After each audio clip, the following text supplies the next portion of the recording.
C1285 Tan Songyun. Chapter 1285 Tan Songyun 1285 Tan Songyun Ding. Li Luoyang commenced the song with gentle, melodic notes before gradually intensifying the piece, all while maintaining the same tempo. Every movement her fingers made was bolstered by her cultivation, enhancing its impact and enabling her to produce notes that seemed to tangibly touch the depths of one's soul. She began singing a moment later, her soft voice sending chills down everyone's spine. Old memories are like a window. Once pushed open, it becomes difficult to close. In this old dream, the sound of your voice beckoned my soul. In the old dream, the sensation of your touch sent chills down my entire being. Yuan closed his eyes and indulged himself in the soft sound of Li Luoyang's voice. Unbeknownst to him, tears had begun flowing down his cheeks. Gradually, more unfamiliar memories began flashing in his mind. He was seated in what looked like a restaurant, and his attention was drawn to the stunning young woman positioned on the stage at the room's center. She was dressed in vibrant red robes, her long flowing black hair cascading down her back, and resting on her legs was a worn-out zither. Nonetheless, her zither skills were far from exceptional. In fact, they were somewhat rigid and inexperienced. Despite this, she had a full audience, with most of them captivated by her beauty and attending solely for that reason. The young woman was aware that her audience wasn't there for her musical talents, and this weighed heavily on her heart. Nevertheless, she couldn't voice any grievances as this was her sole means of earning a livelihood. She possessed remarkable endurance, having endured hours on the stage, continuously playing the zither without any breaks. Upon concluding her performance, she rose to her feet and offered a bow to the audience. "Thank you all for joining us today," she expressed her gratitude. When the young woman got off the stage, the audience quickly surrounded her with pouches filled with money in their grasp. "Fairy Tan, please accept this gratification. Marry me, Fairy Tan. I can promise you a life of happiness. Sorry, I have an appointment I must attend to now." The young woman hurriedly made her way through the crowd and somehow found herself standing right in front of Yuan's table. As the young woman walked past him, Yuan muttered, "The music was rather terrible, but your passion and dedication somewhat compensated for it." The young woman known as Tan Songyun abruptly halted her movement and turned to look at him with wide eyes. Despite Yuan's critical words, Tan Songyun didn't display any signs of anger. In fact, she seemed quite pleased as it indicated that Yuan had paid attention to her music and wasn't there just for her beauty. However, she didn't linger and left shortly after. Over the next several days, Tan Songyun would not return to the public stage, but she was still working within the building, giving private performances to those who hired her. Whenever she moved about in the restaurant, she would notice Yuan sitting at the same table from time to time. Eventually, she gathered all the courage she had been building up for weeks and approached him, asking, "Excuse me, would you be willing to hire me for a session? One of my clients happened to cancel his appointment, so I have a free slot later tonight." Yuan looked at her with a slightly surprised face before uttering, "With your terrible skills? I'd rather not waste my money." His words left Tan Songyun absolutely gobsmacked, as she had never been rejected before, much less in such an embarrassing manner. However, before she could utter any response or storm away in anger, Yuan continued speaking, "Though if you want, I'm willing to let you hire me." "You want me to hire you? For what?" Tan Songyun asked out of curiosity. "I'll teach you how to play the zither." "You know how to play the zither?" she subconsciously muttered. "Lightsenville, if I didn't, why would I even bother asking?" Tan Songyun realized how dumb her question had sounded, and her face flushed with embarrassment. "This is a once-in-lifetime opportunity for you. You have no idea how many people yearn for my guidance," he added. "I can assure you that a single lesson will transform your music." "Why me?" Tan Songyun couldn't help but ask, wondering if he was only trying to impress her and court her like the others. "What? Because your skills are so terrible that I pity you." Yuan shrugged. "Is that so? Then tonight at midnight come to the 3rd floor. They'll be in the room at the very end of the hallway." Tan Songyun said. "Midnight? If I don't accidentally fall asleep before then," Yuan casually said. "Then I will be waiting for you," Tan Songyun replied before walking away and resuming her work. Several hours later, precisely at midnight, Yuan ascended to the 3rd floor and made his way toward the room at the end of the hallway.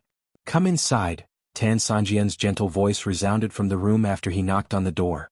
Inside the room, Tan Songyun was seated on a small platform at the far end of the room, near the wall. "Welcome." Tan Songyun realized at this moment that she still hadn't learned of his name. After closing the door, Yuan spoke with a smile on his face, "Tian Kai, that is my name. Senior Tian, I'm looking forward to your guidance.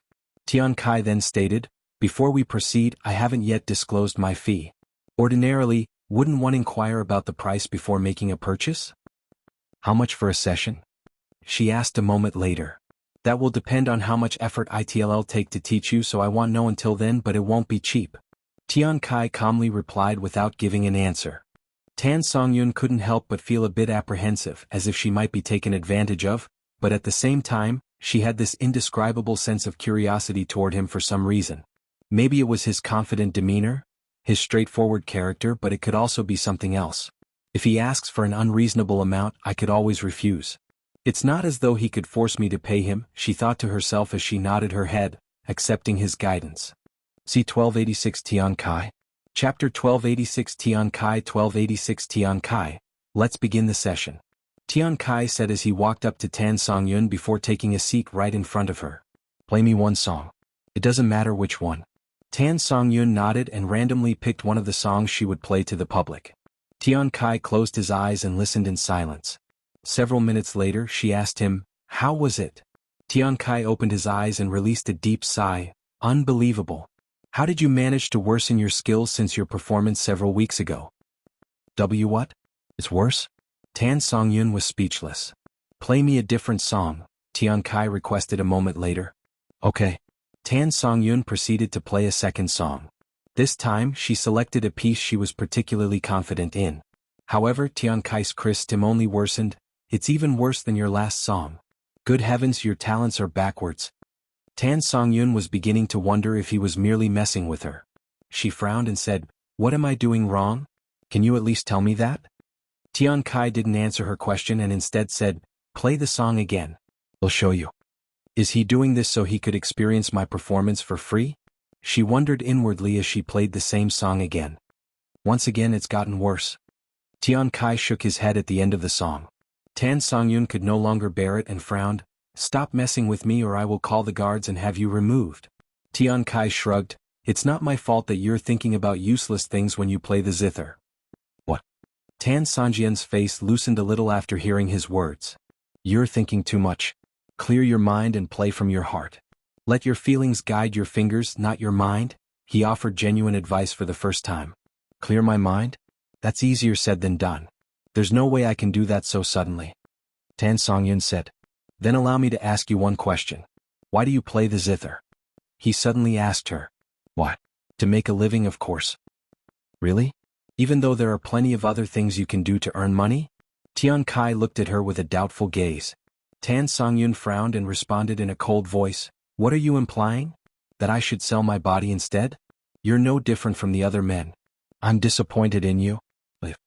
However, Tian Kai had a bewildered look on his face and said, how did you manage to misunderstand my few words so much? I'm impressed. Then what are you implying? I'm trying to say that you're lying. Tian Kai sighed. And what? Whether intentionally or not, you're lying to me and more importantly to yourself by claiming you play the zither merely to make a living. I can discern what you cannot from the way you play the zither, Tian Kai remarked. You could have chosen to be a dancer or even a songstress, yet you chose to play the zither despite the burden it puts on your heart. Burden? Tan Songyun looked at him with a puzzled face. When you played the zither publicly that day, you were disheartened throughout because the audience wasn't truly listening to your music. With your heart so heavy, it's no wonder your performance was so terrible. And if you were truly playing for the money, you wouldn't have such a burden in the first place. You. Tan Songyun was at a loss for words. She couldn't comprehend how he could see through her so clearly. It was as if he could read her mind. Omicronim, those feelings, I want you to forget about them while you are with me because I am listening, so play the zither with that in mind. Unbeknownst to her, Tan Songyun began to cry, as she had always longed to hear such words, to know that someone was listening to her music. Without requiring any further instructions or another word spoken, Tan Songyun's fingers started to glide along the zither strings. What's this feeling? My shoulders, my hands, they feel so light, like feathers. For the first time, Tan Songyun was completely absorbed in her own performance with a clear mind. As the song neared its conclusion, Tan Songyun experienced a sense of regret, not wanting her newfound feeling to end. After the song concluded, Tan Songyun fell into a profound silence, her gaze fixed on her trembling hands that were reluctant to release the zither. Tian Kai's voice broke the silence a moment later. That was a little better than your public performance, but it's still terrible. What do you think? If you still want me to leave, I'll never show my face here ever again. When Tan Songyun heard his words, she immediately lifted her head and exclaimed, "No! Please, stay here and listen to my music a little longer," she uttered with a rosy face. Tian Kai smiled and said, "My ears can only handle so much, but if you improve with every song, I think I'll be able to endure it." Tan Songyun hastily nodded her head even though the idea of improving with every song was beyond her comprehension. Over the next hour, Tian Kai would continue to give her guidance, but he did not directly teach her how to play the zither, only allowing her to improve by herself. When she realized this, she asked him for the reason. "What? It's simple. I don't have the authority to take away your style, to take away what makes you unique. I'm not teaching you because I want you to play like me. I want you to play your own zither." "What makes me unique?" Tan Songyun did not know how to respond to his reasoning. "Anyways, let's end the lesson here." "Eh? But I can keep on going," Tan Songyun quickly said. "The more you try to force something, the less effective it will be. If you want to continue, we will do it another day. Then tomorrow? Same time." "Sure." "Oh, what about your payment?" Tan Songyun suddenly remembered. Did you think my session would be finished so quickly? Until you can properly play the zither or you fire me, it will count as one session." "Thank you," Tan Songyun said after snapping out of her daze. Without saying anything else, Tian Kai disappeared from her sight. And for the rest of the night, Tan Songyun would continue practicing the zither, imagining that Tian Kai was still in the room and listening to her the whole time. C1287 Tan Songyun's response. Chapter 1287 Tan Songyun's response. 1287 Tan Songyun's response. Huh? The handsome young man watching Tan Songyun's performance had a surprised look on his face as he listened to her zither performance. "It actually sounds good," he cried inwardly.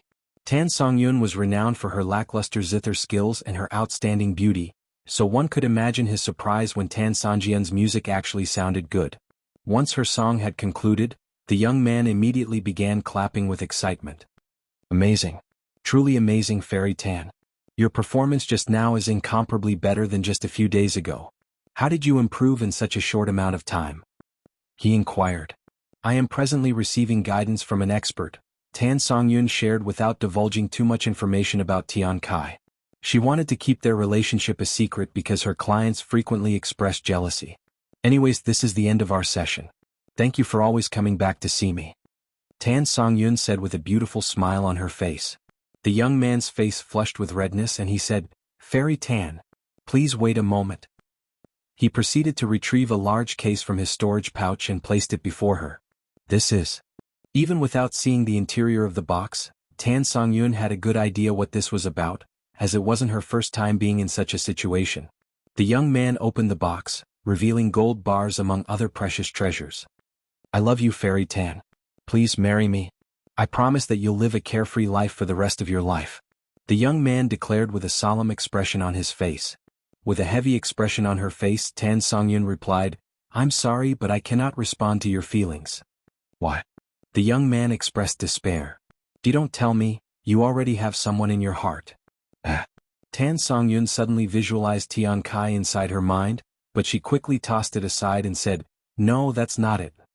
"Then for what reason are you rejecting me?" "I am simply satisfied with my current life and do not wish to start a family yet." Half of what she said was true with the other half being a lie, but even Tan Songyun herself couldn't tell which was which. "I understand. However, I will not give up on you, Fairy Tan. If you're not ready now, I will wait until you are ready for a family," the young man said before making his way to the exit. "Wait. Your treasures." Tan Songyun stopped him when he left behind the box of treasures. "Consider it as a gift from me." And without any hesitation he walked out of the room. Tan Songyun stared at the box of treasures with a hesitant look on her face.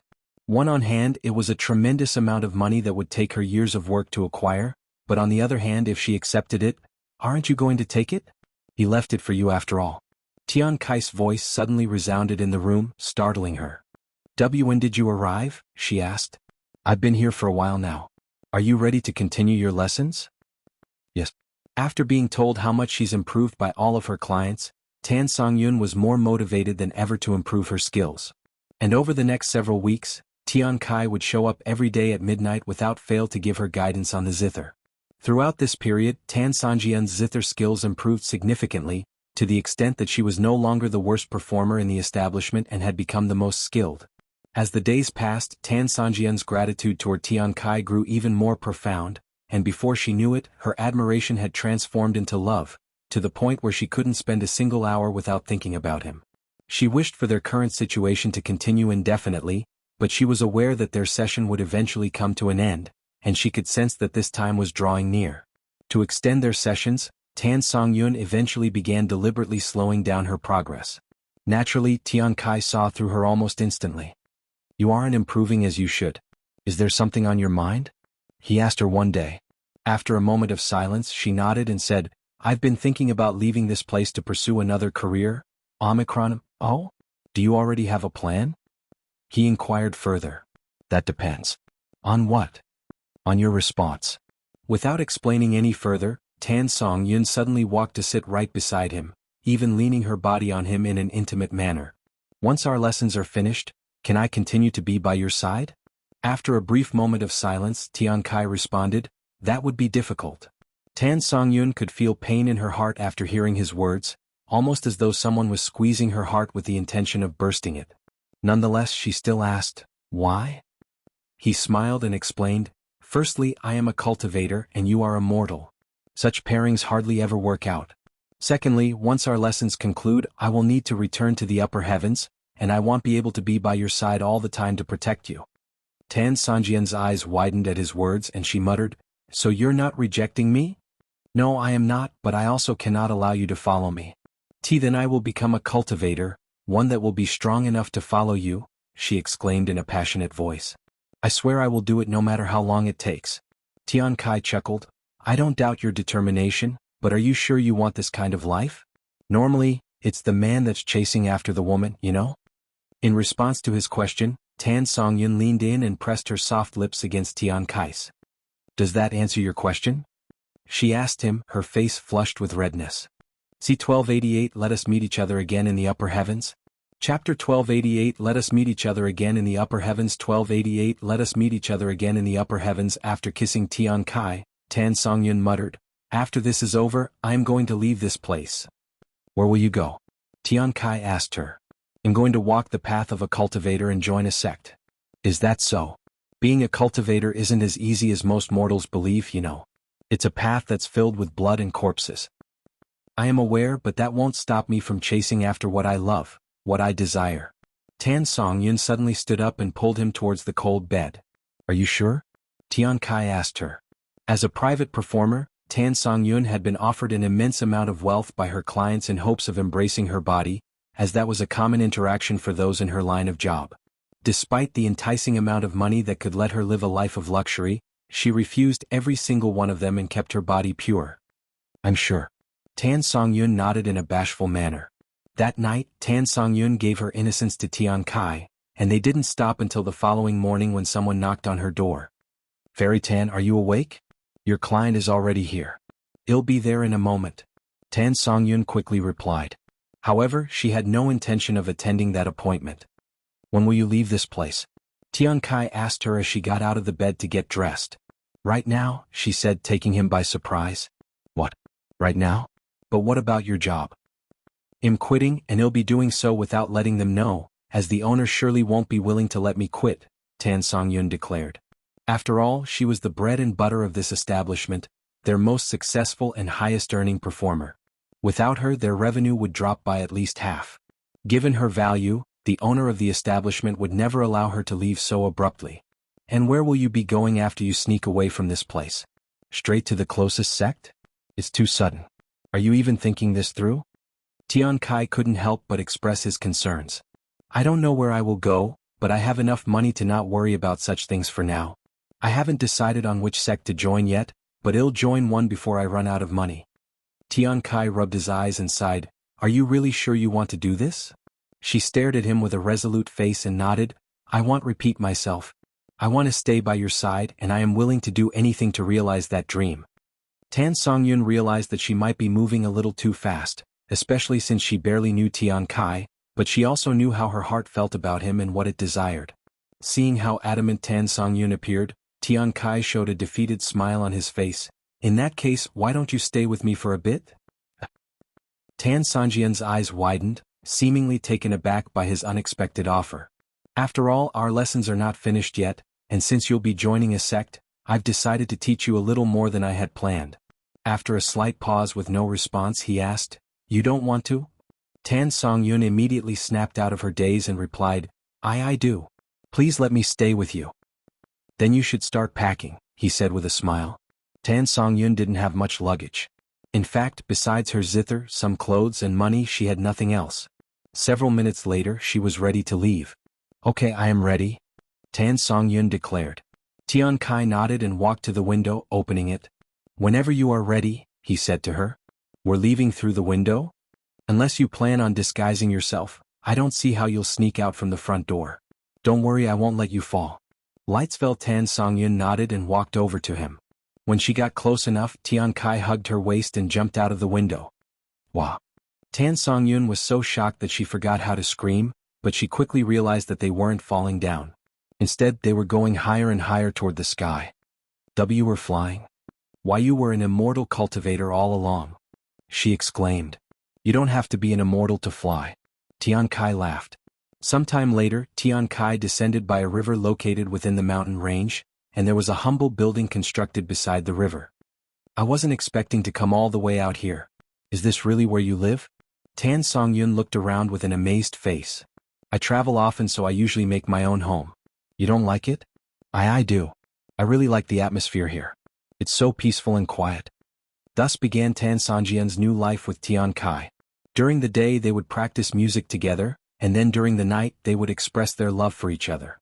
Back at the establishment Tan Songyun had snuck away from, there was widespread panic as they realized their top performer had vanished without a trace, and her clients became filled with depression. Naturally, they made efforts to search for her, but their attempts were in vain. Time passed in the blink of an eye, and before they were aware, Tan Songyun had stayed with Tian Kai for almost a year. During this time he taught her some cultivation techniques for the zither, even assisting her cultivation. Tan Songyun did not know it at that time, but Tian Kai had taught her extremely powerful and valuable techniques that would make even those in the upper heavens filled with envy. Then, right as they passed a year, to Tan Songyun's bewilderment, Tian Kai suddenly vanished without a trace, leaving behind only a note and some resources. "I apologize for the abrupt disappearance, but something came up and I had to leave. Unfortunately, I will not be able to return for a while. I will be waiting for you in the upper heavens, Songyun." Despite leaving her alone so abruptly, Tan Songyun did not feel anger towards Tian Kai, as she had anticipated this day would eventually come a year ago. "Yes, let us meet each other again in the upper heavens, my beloved," Tan Songyun mumbled as she pressed the note against her beating heart. C1289 Reschedule? Chapter 1289 Reschedule 1289 Reschedule, Tan Songyun? Yuan muttered in a low voice after Tian Kai's memories came to an end. Although Tan Songyun did not know of his reason for leaving, Yuan did. If the Celestial Emperor hadn't found him, he would have definitely remained by her side for as long as possible. He sighed inwardly. Nonetheless, he was quite shocked to learn of Tian Kai's relationship with Tan Songyun, who would eventually become known as the Zither goddess. Teacher and lover, huh? I wonder if she's still looking for me. Yuan wondered as Li Luoyang's performance reached its end. There were still many unanswered questions, such as how Tian Kai and the Zither goddess met in the first place, as he was told that they didn't know each other by Song Linger. He was told that the Zither goddess had been born 25,000 years ago while the god of music existed for millions of years. What if Song Linger had been talking about a different god of music? What if Tian Kai wasn't the god of music like had originally thought? These are questions that won't be answered until he finds the Zither goddess or regains more of Tian Kai's memories. Thank you all for coming here today to witness my performance. I will return next month and have hopefully improved my skills by then.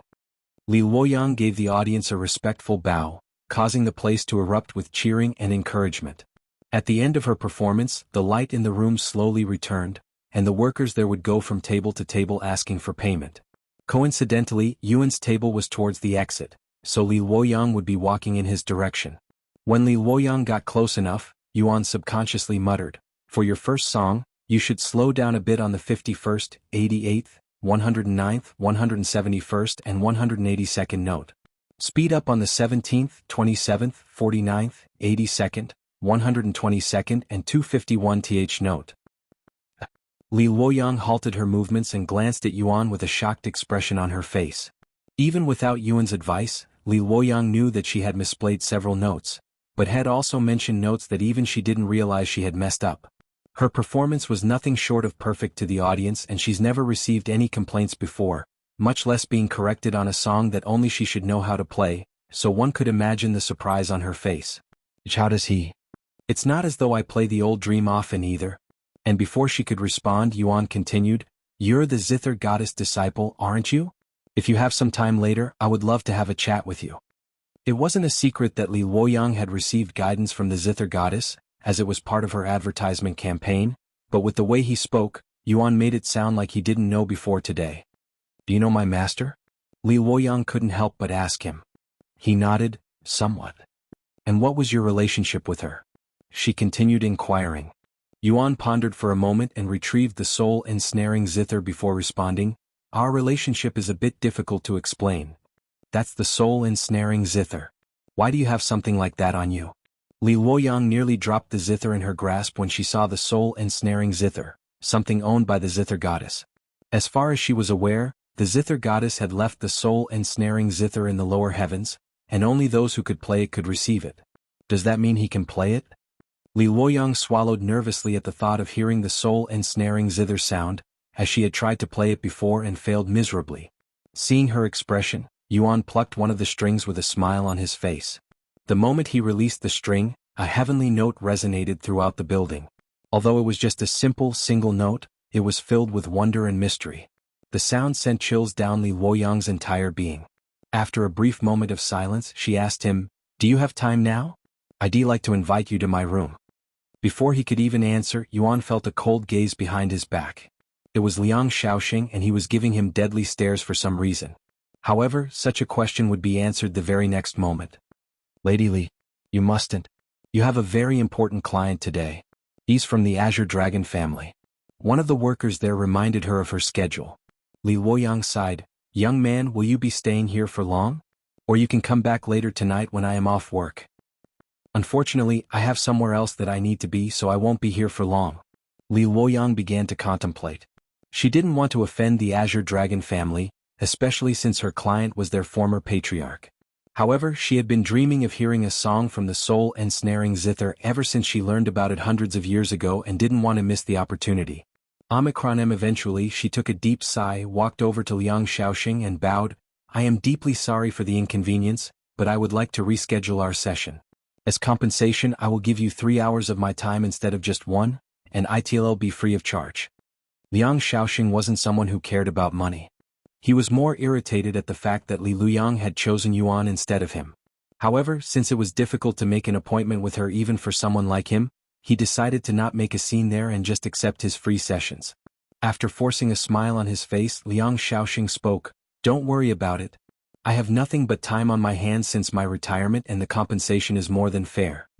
Meanwhile, Yuan sighed inwardly, looks like it'll become even more difficult to take his ancient seal without fighting. C1290 Mysterious Beauty? Chapter 1290 Mysterious Beauty 1290 Mysterious Beauty. After confirming her rescheduling with Liang Xiaosheng, Li Luoyang brought Yuan to her room on the 4th floor. Unsurprisingly, as the establishment's most popular and highest-earning performer, Li Luoyang's room took up half of the 4th floor. The interior of her room was simple yet elegant with decorations that were barely noticeable until Li Luoyang stood near them, enhancing her beauty. Please, make yourself comfortable. Li Luoyang said to him as she took her usual seat by the platform. Yuan sat directly in front of her. So, what would you like to know about my master? Li Luoyang asked him. Oh, just so you know, this information won't come for free. In return, I'd like you to play some songs for me with that soul-ensnaring Zither. Of course. Yuan nodded. Then, for my first question, do you know where the Zither goddess is now? No, but she visits the lower heavens once every few hundred years. Do you think she'll visit soon? I doubt it since she visited 100 years ago. I see. Then how did you become her disciple? Well, she was a patron at this establishment when I happened to be performing that day, and she approached me with the offer of guidance. I refused at first, unaware of her identity. Then, Li Luoyang raised her hand when Yuan tried to ask another question and she said, "I'd like to hear a song before we continue." Without saying another word, Yuan placed the soul-ensnaring zither on his lap and began playing with a gentle smile on his face. Li Luoyang's eyes widened with shock a few moments later. She only had to hear a few notes before she was convinced of his godlike skills. Yuan's music penetrated the walls and quickly filled the building, shocking everyone inside. When those outside the building heard the music, they rushed inside to take a glance at the performer, but to their disappointment he was nowhere to be found. "Who's that playing? Only Fairy Li would be this good. Oh, I have never heard this song before. Who else besides Fairy Li could perform like this? It's even coming from the 4th floor. What about that young man who went with her? She must have known about his skills, hence why she risked defending Senior Liang." Yuan's performance lasted only a minute, which was far from enough to satisfy the audience. Are you also her disciple?" Li Luoyang asked him afterward. Yuan pondered for a moment before responding, "I guess you can say that since she taught me how to play this zither." "So she taught you? No wonder why you can play it?" Yuan then asked. "Can I ask my next question now?" She nodded. "Do you know anything about the zither goddess' relationship with the god of music?" "God of music?" Li Luoyang raised her eyebrows and she asked, "Which one? There's been many throughout the years." "Someone named Tian Kai?" "Tian Kai. Sorry, I am not aware of any god of music by that name." "Is that so?" This confirmed Yuan's suspicion that Tian Kai was never the god of music. Lightsenville, if Tian Kai wasn't the god of music, who was he? And why was the zither goddess absorbed in the god of music statue? "Can you tell me what you know about the god of music? Not the people but the title in general." Li Luoyang nodded, but she also pointed at his zither. A moment later, heavenly music filled the establishment once more, attracting even more customers to the building. The music lasted a little longer this time, allowing the workers at the building to pinpoint the location it came from. "It's definitely coming from Lady Li's room. How much would it cost to hire someone like him?" The owner of the establishment muttered to herself as she pondered how much she was willing to pay. Once the music ended a few minutes later, Li Luoyang asked him, "How long did it take you to reach that level of skills?" "A few years," he responded with a smile. Li Luoyang burst out laughing. "That's a great joke. A few years?" Anyone in her position might think that Yuan was joking, but if she knew that Yuan had only started playing the zither a year ago, she might consider giving up on playing herself. Anyways, the title of God of Music gets passed around quite often, so much so that it doesn't really matter nowadays. If you want it, you can challenge the current God of Music and snatch it from them. I think you'll have a good chance with your current level of skills. "I'm not really interested in acquiring the title," he shook his head and continued, "Another question. Do you know why the zither goddess comes down to the lower heavens?" I asked her this question before, and she told me that it's to visit her old home. Her old home, huh? The image of a certain building beside a river suddenly appeared inside Yuan's head. Wait a minute. The teleportation formation within the Zither goddess Immortal cave. Is that her method of transportation? Its existence would make much more sense if she used it to visit the lower heavens every few hundred years. Does this mean I have a good chance to find her in the 5th heaven? He suddenly came to this realization. Meanwhile, in the lower heavens, a veiled figure approached a certain building. "Identity yourself." The guard at the gate stopped this person at the entrance. The figure removed the veil, revealing a stunningly beautiful face, and she spoke in a low voice, "The soul-ensnaring zither. I cannot sense its presence. What happened to it?" Despite being startled by her shocking beauty, the guard managed to utter, "It was taken."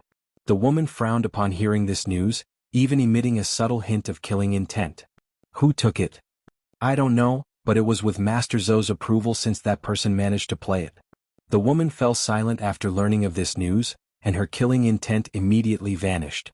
Without saying a round word, the woman turned around and walked away, disappearing into thin air a moment later. Who was that?" The guard muttered in a dazed voice, his mind ensnared by the woman's beauty. C1291 Zither Goddess Return. Chapter 1291 Zither Goddess Return. 1291 Zither Goddess Return. Master Zhou, regarding the recruitment, have you decided on your next disciple yet? A group of adults sat before Master Zhou, who was renowned as a top zither expert in the lower heavens and also the previous owner of the soul-ensnaring zither. "Not yet. There are so many promising applicants and I only have one slot left, so I am having a difficult time choosing," Master Zhou said as he calmly brushed his long white beard. Suddenly, the door slammed open, and a veiled figure nobody there recognized walked inside. Who dares interrupt? An awe-inspiring and unparalleled presence enveloped the room, leaving everyone in a state of paralyzing awe and fear. While the room was filled with silence, the veiled figure walked to the center of the group and asked them in a cold voice, "Which of you is surnamed Zhou?" That would be me. Dare I ask your identity, senior? And why are you looking for me? Master Zhou raised his hands, which were still trembling in fear. The veiled figure then spoke, "The soul-ensnaring Zither that I had left in your ancestors' hands for safekeeping, why did you give it away?" The soul-ensnaring Zither. Impossible. You can't be the Zither goddess. Master Zhou exclaimed in utter shock as this realization dawned upon him. The veiled figure suddenly retrieved a thin-bladed sword and pointed it at Master Zhou's throat, yet nobody in the room dared to move a finger, their bodies still frozen in fear. "Answer my question," she demanded. "The soul-ensnaring Zither has been with my family for over 25,000 years, collecting dust all the while because nobody could play it," Master Zhou explained, and he continued, "I was never informed of its purpose, entrusted to us for safekeeping. Thus, I believe that if anyone possessed the ability to play it, they should rightfully inherit it." After a moment of silence, the veiled figure asked, "The person who inherited it?" "This Yuan. Where can I find him?" "I'm sorry, but I do not know. However, I know someone who may be able to answer your question, Zither goddess. Fei Yuan. She's a disciple from the Dragon Essence Temple. She was with Yuan and they seemed quite close with each other." After another moment of silence, the veiled figure spoke, "Given your familial ties to my dear friend, I shall not chastise you for parting with my cherished Zither." "Thank you, Zither goddess." "Stop it." "Excuse me? That nickname. I never liked it." "Then how shall I address you, senior?" "By my name, Tan Songyun." After saying those words, Tan Songyun lowered her sword and walked out of the room before disappearing like a ghost. "That was the Zither goddess? She's quite different from what I've heard." One of them whispered, his voice filled with bewilderment, long after her departure. "Right? I always thought she was a benevolent goddess," said another. "That was probably the Zither goddess from 25,000 years ago. People can change a lot in a year, much less thousands of years," another sighed. Meanwhile, at the Dragon Essence Temple. "Amazing. Fairy Fei, you've improved once again." "I love you, Disciple Fei." After her performance ended, her audience at the Dragon Pavilion cheered like there was no tomorrow. Fei Yuan gave an elegant bow and said, "Thank you all. This will be all for me today. See you next month, Fairy Fei. He'll be waiting for you." Fei Yuan left the Dragon Pavilion shortly after and made her way back home. "It's almost been a year since he left. What is he doing now? Where is he?" Fei Yuan pondered about Yuan as she walked home. "It's almost been a year since he left. What is he doing now? Where is he?" Fei Yuan pondered about Yuan as she walked home. Suddenly, her thoughts were interrupted when a veiled figure descended from the sky and landed right in front of her. "What?" Fei Yuan jumped back after being startled. "Are you Fei Yuan?" Tan Songyun asked her without even giving her a chance to recover. When she arrived at the sect, the first thing that caught her attention was Fei Yuan's Zither performance, and after hearing the other disciples address Fei Yuan's surname through divine sense, she decided to approach Fei Yuan. "Why, I am, but who are you?" Fei Yuan asked. "Then are you familiar with Yuan?" "Yuan?" Fei Yuan was taken aback to hear his name just as she had been thinking about him. If this wasn't fate, what else could it be? "I'm sorry, but you won't be able to find him here," Fei Yuan said a moment later. "Where can I find him?" "I don't know," Fei Yuan shook her head. Once again, Tan Songyun retrieved her sword and pointed it at Fei Yuan. "If you value your hands, I'd suggest you tell me the truth." Fei Yuan was dumbfounded, as she didn't expect her to get so aggressive so suddenly. "Why are you looking for him?" "He has something that belongs to me." "Sorry, but I really don't know. He left for the second heaven almost a year ago." Fei Yuan had no problem telling her the truth, as there was no way this mysterious woman could find Yuan with such a clue, and it would be like looking for a needle in a haystack. Tan Songyun gritted her teeth in frustration after hearing this news. "Second heaven? How troublesome." She cursed inwardly. "Tell me everything you know about this Yuan. And what will you do when you find him?" Fei Yuan asked. "That's none of your business." Fei Yuan gritted her teeth and uttered, "Then I want help you. You don't care about your hands? Without them you'll never be able to play the Zither again." Tan Songyun swung her sword so quickly that Fei Yuan couldn't even see her movements, and the tiles around her suddenly had several sword cuts on them. However, despite the fear on her face, Fei Yuyan remained resolute. "You can take my life for all I care. I won't help you find Yuan if you're going to hurt him." Tan Songyun fell silent, leaving Fei Yuyan to wonder about her expression hidden behind the veils. C1292 Zither Goddess Performance. Chapter 1292 Zither Goddess Performance. 1292 Zither Goddess Performance. I will not repeat myself. Either you answer my questions or your hands go. Tan Songyun spoke after a moment of silence. However, several figures suddenly appeared before them with their weapons already pointed at Tan Songyun. "Who the hell are you? And why are you pointing your weapon at my disciple?" Liang Yijuan, sect master of the Dragon Essence Temple, inquired in a demanding tone. "Sect master? I don't know why, but she's inquiring me about Yuan," Fei Yuyan said. "Yuan?" Liang Yijuan frowned upon hearing this familiar name. "I don't care who you are or why you're looking for Yuan, but how dare you invade our sect and threaten one of our disciples? And what do you think you can do to me with your cultivation bases?" Tan Songyun asked them as she used a movement technique, disappearing from her location like a ghost. When she appeared again, she was right behind Liang Yijuan with her blade pressed against his neck. "I could take out all of you without breaking a single sweat." "What? When did she get behind me? I couldn't see her movements at all even though she was right in front of me." Liang Yijuan cried inwardly. "Sect master. Get away from the sect master, you fiend." The elders around them immediately released their cultivation bases. Tan Songyun released a sigh and unexpectedly lowered her weapon. "Now." One of the elders shouted and suddenly attacked. "Wait." Liang Yijuan tried to stop him, but he was too late. However, before the elder's weapon could even get close to her body, Tan Songyun's arm flickered, and the elder's weapon shattered like glass after being struck by a rock the very next moment. Before the elder could even process what had just happened, Tan Songyun used her other hand to grasp his neck, lifting him into the air like nothing. "Please, wait." Liang Yijuan cried out loud after seeing this. Nobody there dared to move a muscle, fearing that she might snap the elder's neck the moment they did. After a moment of silence, Tan Songyun swung her arm, flinging the elder to the side like garbage. She then said, "The soul ensnaring Zither. Your friend took something that he wasn't supposed to, so I am looking for him." "What? The soul ensnaring Zither?" Fei Yuyan's eyes widened with shock as she came to a realization. "You can't be the Zither goddess?" Tan Songyun removed her veil, revealing her beautiful face and said, "I don't like that nickname. Tan Songyun is my name." The place turned silent once again as everyone there tried to grasp the situation. "Are you really the Zither goddess?"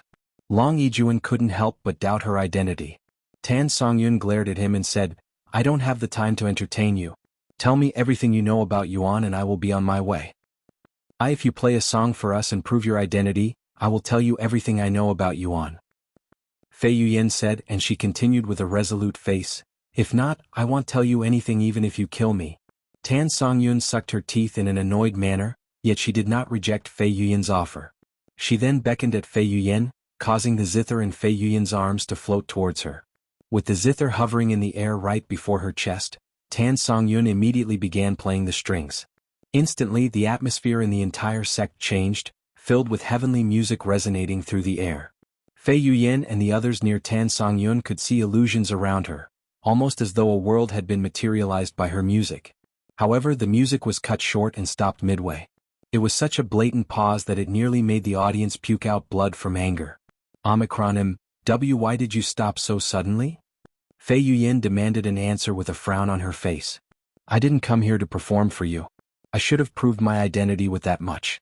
Now tell me about Yuan." "No. I requested for a song, not half a song." Fei Yuyan did not want it to end there.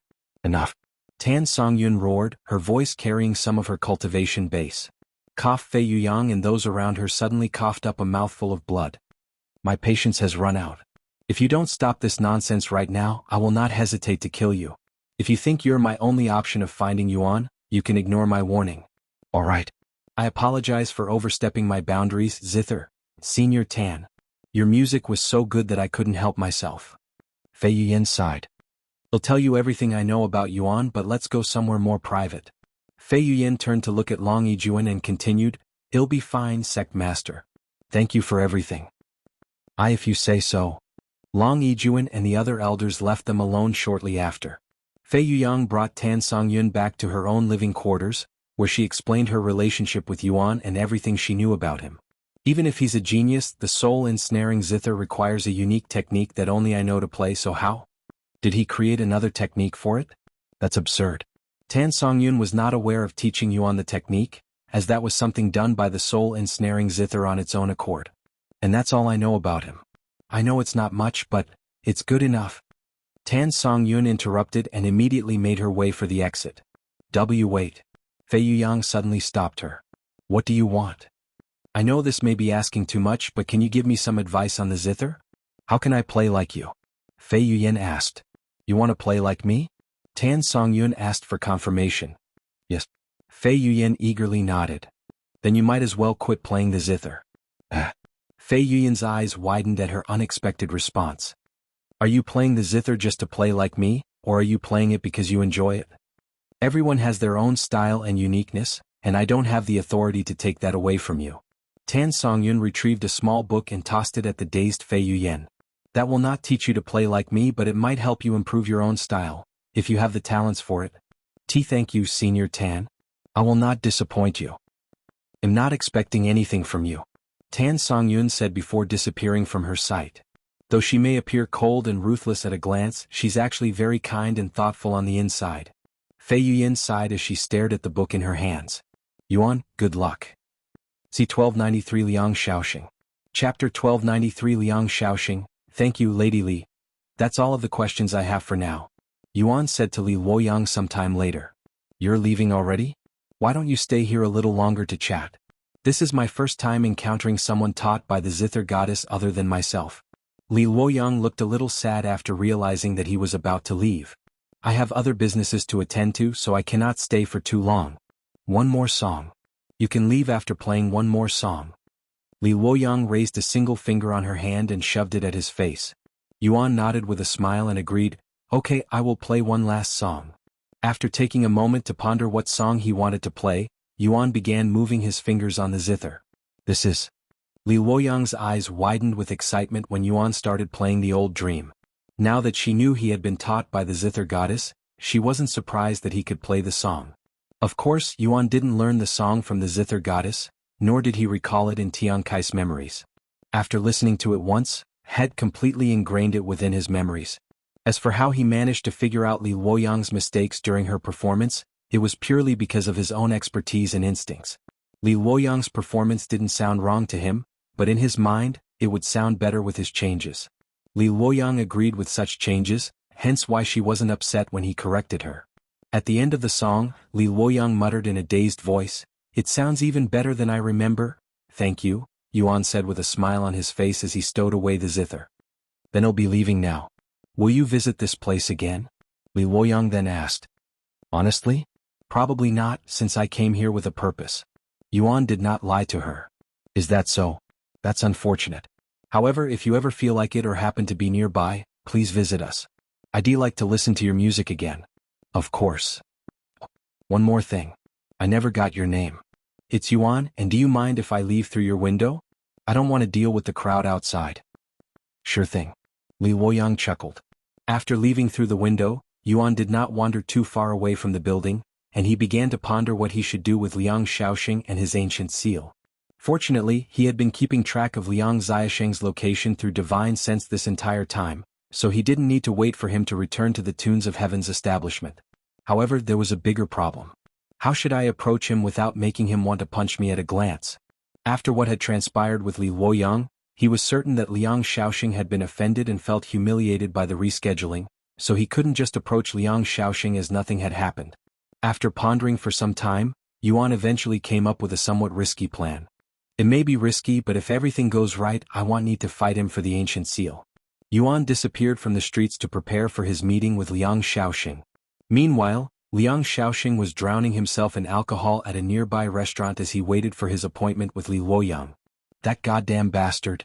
Which rat hole did he crawl from? How dare he humiliate me in front of everyone and force Lady Li to choose between us? I'll skin him alive the next time I see him. Liang Xiaosheng slammed his cup on the table, causing the entire restaurant to tremble. However, despite the disturbance he was causing, nobody approached him, as he was a well-known individual within the city, so everyone knew his identity. After consuming alcohol non-stop for several hours, Liang Xiaosheng paid the bill and left the restaurant feeling a bit drunk. The moment he stepped outside the restaurant, he sensed an unfamiliar yet overwhelming aura coming from outside the city. When he sensed his aura, his eyes widened with shock, and the slightly drunk expression on his face became completely serious. What a powerful presence. And this aura, it can't be. In order to confirm his doubts, Liang Xiaosheng immediately flew towards the aura's direction.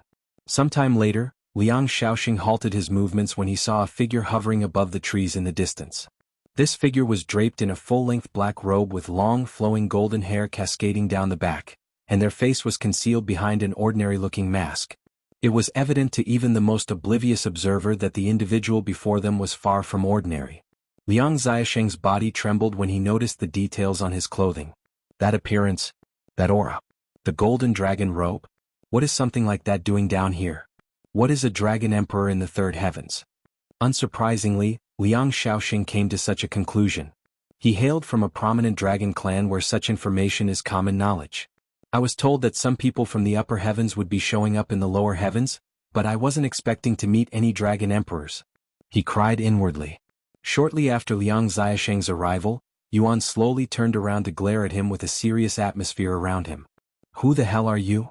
Yuan asked in a cold voice, pretending not to know him. Liang Xiaosheng subconsciously lowered his head in submission and responded in a respectful voice. This lowly one is from the Azure Dragon family, and my name is Liang Xiaosheng. One of the four ancient families, huh? And what does the Azure Dragon family want from me? Yuan suddenly activated Dragon's Gaze to scare Liang Xiaosheng a little more and to erase any doubt Liang Xiaosheng had of his identity. Dragon's Gaze? Liang Xiaosheng nearly crapped his pants when confronted by its terrifying pressure. The Azure Dragon family has nothing to do with this. I was coincidentally in a nearby city when I sensed your impressive aura, so I decided to check it out. I'm sorry if I had disturbed you. Liang Xiaosheng shouted in a terrified voice. Seeing Liang Xiaosheng's reaction, Yuan deactivated Dragon's Gaze and retrieved his aura, allowing Liang Xiaosheng to breathe properly. C1294 Treated Like Royalty? Chapter 1294 Treated Like Royalty. After a moment of silence, Liang Xiaosheng said, Once again I sincerely apologize if my curiosity had disturbed you. If my presence isn't wanted here, I will immediately leave. Faced with a dragon emperor from the upper heavens, he attempted to distance himself from the situation. Even as a member of the four ancient families, he felt like a commoner in the presence of a true dragon emperor. Wait. However, Yuan did not let him off so easily. Since you're here, you might as well stay for a little longer, especially since you're from the Azure Dragon family. I happen to know someone from your lineage in the upper heavens. Yuan approached Liang Xiaosheng, who was visibly tense and nervous. In the presence of a dragon emperor, even a seasoned expert of over 1,000 years might feel as vulnerable as a child. When he was close enough, Yuan released a somewhat surprised and puzzled noise. Are you really from the Azure Dragon family, of dragon bloodline? Why yes. I am definitely from the Azure Dragon family. Unfortunately, our bloodlines in the lower heavens are quite weak and lacking, especially when compared to those in the upper heavens. Liang Xiaosheng retrieved a medallion to prove his identity afterward. Is that so? That explains why I can barely sense the aura of a dragon from you. Yuan muttered. How pitiful. Liang Xiaosheng cried inwardly at Yuan's rude remarks, yet he did not dare utter any complaints and even pretended as though they were compliments. Anyways, is your family nearby? Yuan suddenly asked. They are, but why do you ask, Your Majesty? I'd like to witness how the Azure Dragon family operates in the third heaven, or would that be too troubling? I am a stranger to your family after all. Of course not. It's no trouble at all, Your Majesty. It'd be an honor to grace our family with the presence of a dragon emperor. Liang Xiaosheng's eyes lit up when he heard Yuan's words. This is working out pretty well. Yuan thought to himself. As much as he wanted to get the ancient seal from Liang Xiaosheng and disappear as quickly as possible, he couldn't move too hastily or be too direct, or his ulterior motives would be exposed in the blink of an eye. However, Liang Xiaosheng suddenly continued, Your Majesty, aren't you busy at the moment? According to what I've been told, those coming from the upper heavens have some kind of assignment. Yes, and I've been working for months without any breaks now, so I've decided to take a day or two off. If you are worried about me being punished for slacking off, you should worry for those who spent 6 months in the Nameless Emperor's tomb first. And my apologies, Your Majesty. I didn't mean to, It's fine. Yuan shook his head. Then allow me to guide you to our humble estate, Liang Xiaosheng said. Yuan nodded and proceeded to follow him. While he traveled with Liang Xiaosheng, Yuan notified Xiaohua and Lan Yingying that he would be gone for a little longer than expected and not to be worried about him since he was fine. Several hours later, Liang Xiaosheng entered a valley located several thousand miles away from North Wind City. Somewhere along this valley was a concealment formation that hid a separate path from the main path. This path obviously led to the Azure Dragon family, and it was only accessible by someone with the Azure Dragon family's medallion. As they stepped into the formation, it felt like they had entered a completely different realm. The path was lined with medicinal herbs and other exotic plants, leading them to the sprawling estate at the far end of the pathway. Although they were still quite far away from the mansion, Yuan could already see people gathering outside in a large formation. Once they arrived at the mansion, these people shouted in unison, "Welcome to the Azure Dragon family, esteemed Dragon Emperor. Welcome back, Senior Liang." Naturally, Liang Xiaosheng had notified his family of their arrival through his communication jade slip. He did not want to risk screwing up their chance of befriending a Dragon Emperor, who could potentially usher them into a new age. "I appreciate the effort, but I actually dislike crowds," Yuan calmly said, as he did not want to deal with more people in his current situation. "Is that so? My apologies. I will send them away immediately." Liang Xiaosheng then beckoned for them to leave. The Azure Dragon family looked puzzled after being sent away, but they didn't dare to question it and immediately dispersed except for one person, the current patriarch of their family. "This is my son and the current patriarch, Liang Dishan." Liang Dishan stepped forward and bowed. "It's an honor to meet you, Dragon Emperor. If there's anything you need from this one, don't hesitate to call for me." Yuan silently nodded. "Then allow me to show you around," Liang Xiaosheng said a moment later. Yuan didn't say anything and silently followed him inside the building. Using his divine sense, Yuan could see several hundred people inside and within the vicinity of the mansion, with about a third of them giving off a similar aura as Liang Xiaosheng. Wherever they went, the people there would stop whatever they were doing to lower their heads to Yuan, treating him as though he was real royalty. As the Azure Dragon family treated him with such reverence, Yuan couldn't help but realize the significance and importance of Dragon Emperors. Their status seemed to surpass even the family's own revered ancestors. After showing Yuan around the mansion, Liang Xiaosheng eventually brought him to the guest room. "Your Majesty, might I propose a moment of respite? Is there a particular dish or libation that might pique your interest? Regrettably, our provisions may not rival those of the upper heavens, but we shall exert every effort to provide you with satisfaction." Despite being a retired patriarch, Liang Xiaosheng's servant-like attitude rivaled real servants. "I'm not particularly picky, so I'll have whatever you got to offer," Yuan said. "As you wish." Liang Xiaosheng immediately called over a servant and basically requested a feast. Liang Xiaosheng, being a dragon himself, was well aware of their penchant for food. Thus, he believed that providing a sumptuous feast for a single Dragon Emperor wouldn't be too extravagant. C1295 Traitor. Chapter 1295 Traitor. While they waited for the food, Yuan asked Liang Xiaosheng, "Tell me a little about your family's history." Liang Xiaosheng quickly replied, "Our family has a lineage dating back to the primordial era. If there's any specific aspect you'd like to learn about, please feel free to ask, and I'll do my best to provide the information." Yuan clarified, "I'm interested in the history of this specific branch of your family, not your entire family lineage." "Oh, if that's the case, then our Azure Dragon family came down to the third heaven shortly after the Divine Heavens was split into 9 separate realms at the end of the Immortal Monarch's era." Liang Xiaosheng continued in a dispirited manner, "Well, when I say we came down, it's more like we were exiled by the main branch. Our bloodlines were considered weak and unfit to stay in the upper heavens, so we were basically cast out." Hearing this, Yuan couldn't help but ask, "Do you hold a grudge against the main branch for their decision? For kicking you down here?" Liang Xiaosheng immediately shook his head, "Of course not. That'd be outrageous. We bear no grudge against the main branch because we understand that our own limitations led to our exile down here. Compared to those in the main branch, we're practically just humans with unique features. We simply don't deserve to remain up there. Moreover, if someone with a strong bloodline is born in our family, we can always send them to the upper heavens, where they can receive proper nurturing. So, we're not completely confined to the lower realms." Another idea came to Yuan when he heard such words, and he asked, "What if, and this is purely just me thinking out loud, but what if I could improve your bloodline and help you ascend?" Liang Xiaosheng's eyes widened with shock and disbelief after hearing Yuan's words. Not because he did not believe Yuan had the capability but because he didn't think there was any reason for Yuan to do something like that for them. If your majesty would be willing to bless our unworthy family with such a chance, would be forever in your debt. It has been over 200,000 years since someone from their family was talented enough to be accepted by the main branch, so Liang Xiaosheng couldn't let such a chance get away. Yuan did not immediately respond and waited for a few moments before opening his mouth. What I am about to tell you must be kept a secret, Yuan said. Of course. I swear upon my bloodline that I will not utter a word to anyone. Liang Xiaosheng immediately agreed with the solemnity that reflected the deep significance of a beast's oath. To a beast, their own bloodline held a significance akin to a soul for humans, and when a beast swore upon their bloodline, it became an unbreakable bond, even in the face of life-threatening challenges. Yuan then asked, "Do you know my purpose for coming down here?"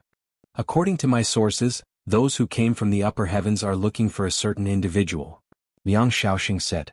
Yuan nodded and said, "Indeed. A criminal so dangerous that he's wanted by the Celestial Emperor himself. However, that is not the only reason I came down here. The ancient seal holders. As someone from the 4 ancient families, I'm sure you are well aware of their existence." "Of course. They are responsible for guarding the ancient seals used for opening the primordial realm, a dangerous realm crawling with criminals. But how are they related to your mission?" As an ancient seal holder himself, Liang Xiaosheng had to inquire. "Rumor is, there is a traitor amongst them and they plan on opening the primordial realm." "What?" Liang Xiaosheng exclaimed in a shocked voice. "That's impossible. I am aware of how unbelievable it sounds, but that's what I was told, hence why I am down here to investigate the Azure Dragon family. Honestly, I was pretending to not know your identity at first so that I could watch you without arousing suspicion, but now that I am here, I realize there's a better way to do this. Liang Xiaosheng, one of 4 ancient seal holders, allow me to ask you, do you still have your ancient seal on you? I want to see it." Yuan glared at him. Liang Xiaosheng swallowed nervously and after a moment of silence he inquired in a trembling voice, "I apologize for my impertinence, Dragon Emperor, but could you please share with me which family you belong to?" Yuan narrowed his eyes and muttered in a cold voice, "You dare doubt my identity? I wouldn't dare. However, as an ancient seal holder, I cannot expose my ancient seal to anyone who doesn't have the authority, even if they are a Dragon Emperor. Please understand my position here, Your Majesty." The room fell silent as Yuan tried to think of a way out of this.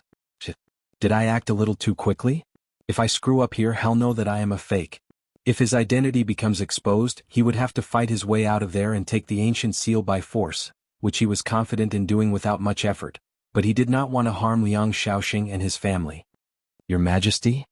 Liang Xiaosheng started doubting Yuan's identity. Fuck it. It's all or nothing. In the end, Yuan decided to take a gamble and responded in a confident voice, "I'm with the Shi family." "The Shi family?" Liang Xiaosheng's expression became filled with shock, his body frozen with fear. "My deepest apologies. This foolish one did not fathom Your Majesty's affiliation with the venerable Shi family." Liang Xiaosheng immediately dropped to his knees and performed a series of kowtows.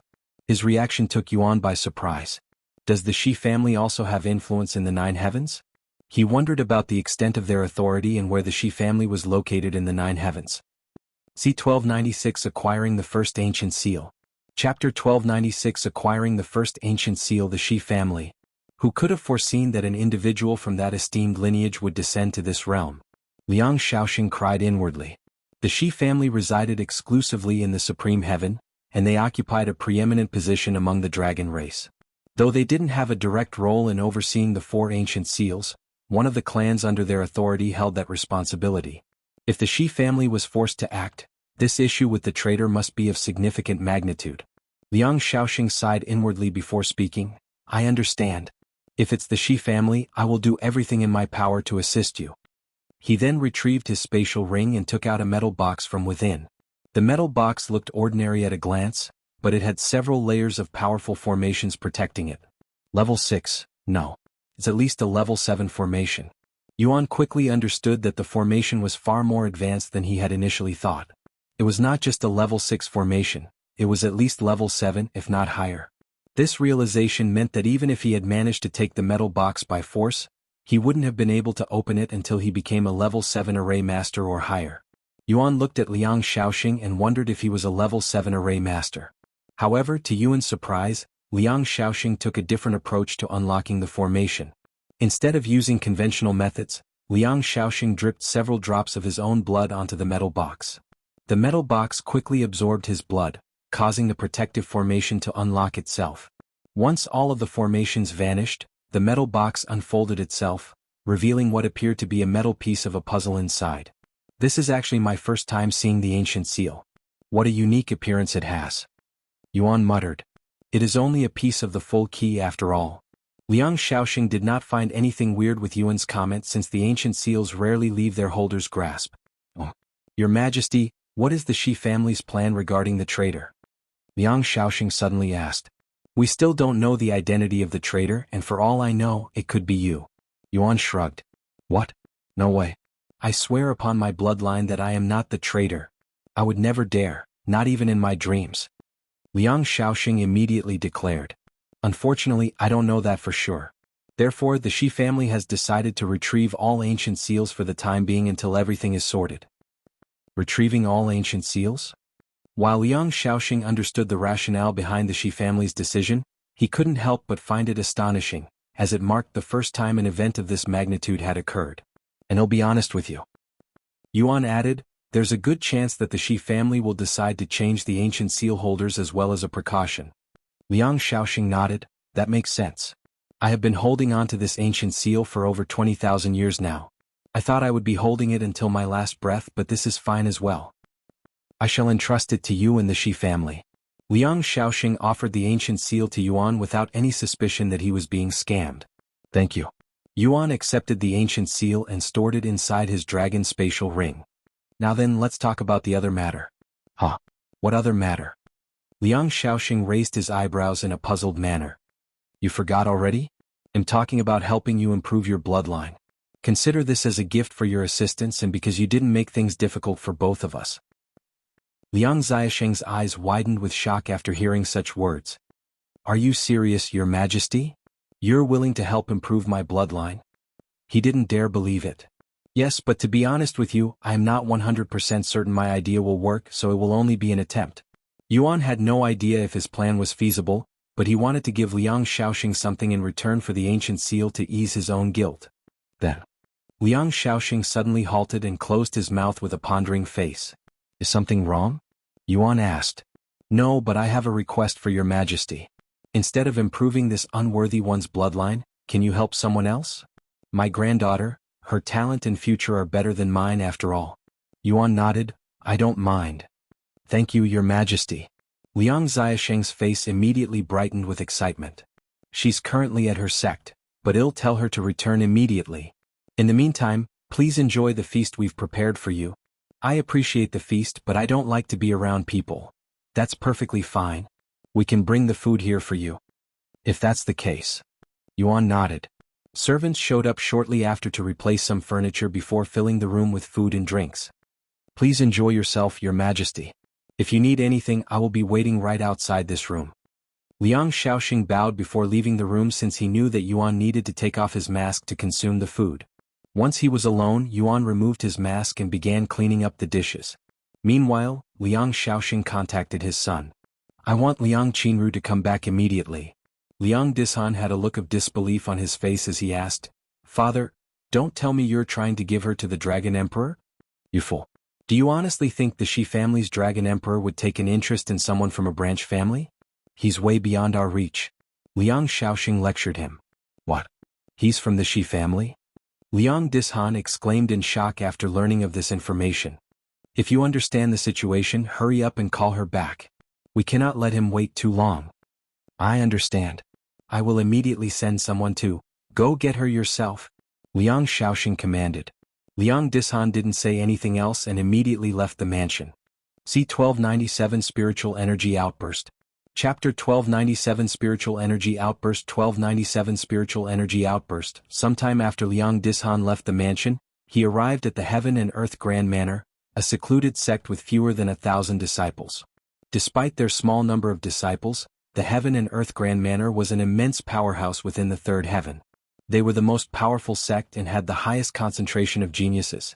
True geniuses that have the capability to fight those at a much higher cultivation than themselves. The Heaven and Earth Grand Manor also had a presence in the upper heavens, which granted them connections and resources far beyond what other sects could hope to compare. All of the sect elders in the Heaven and Earth Grand Manor were Spirit Kings, with many of them being at the peak of Spirit King.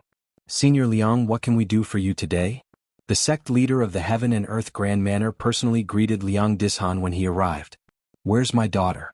I need her to return home immediately," he said. The sect leader responded while shaking his head.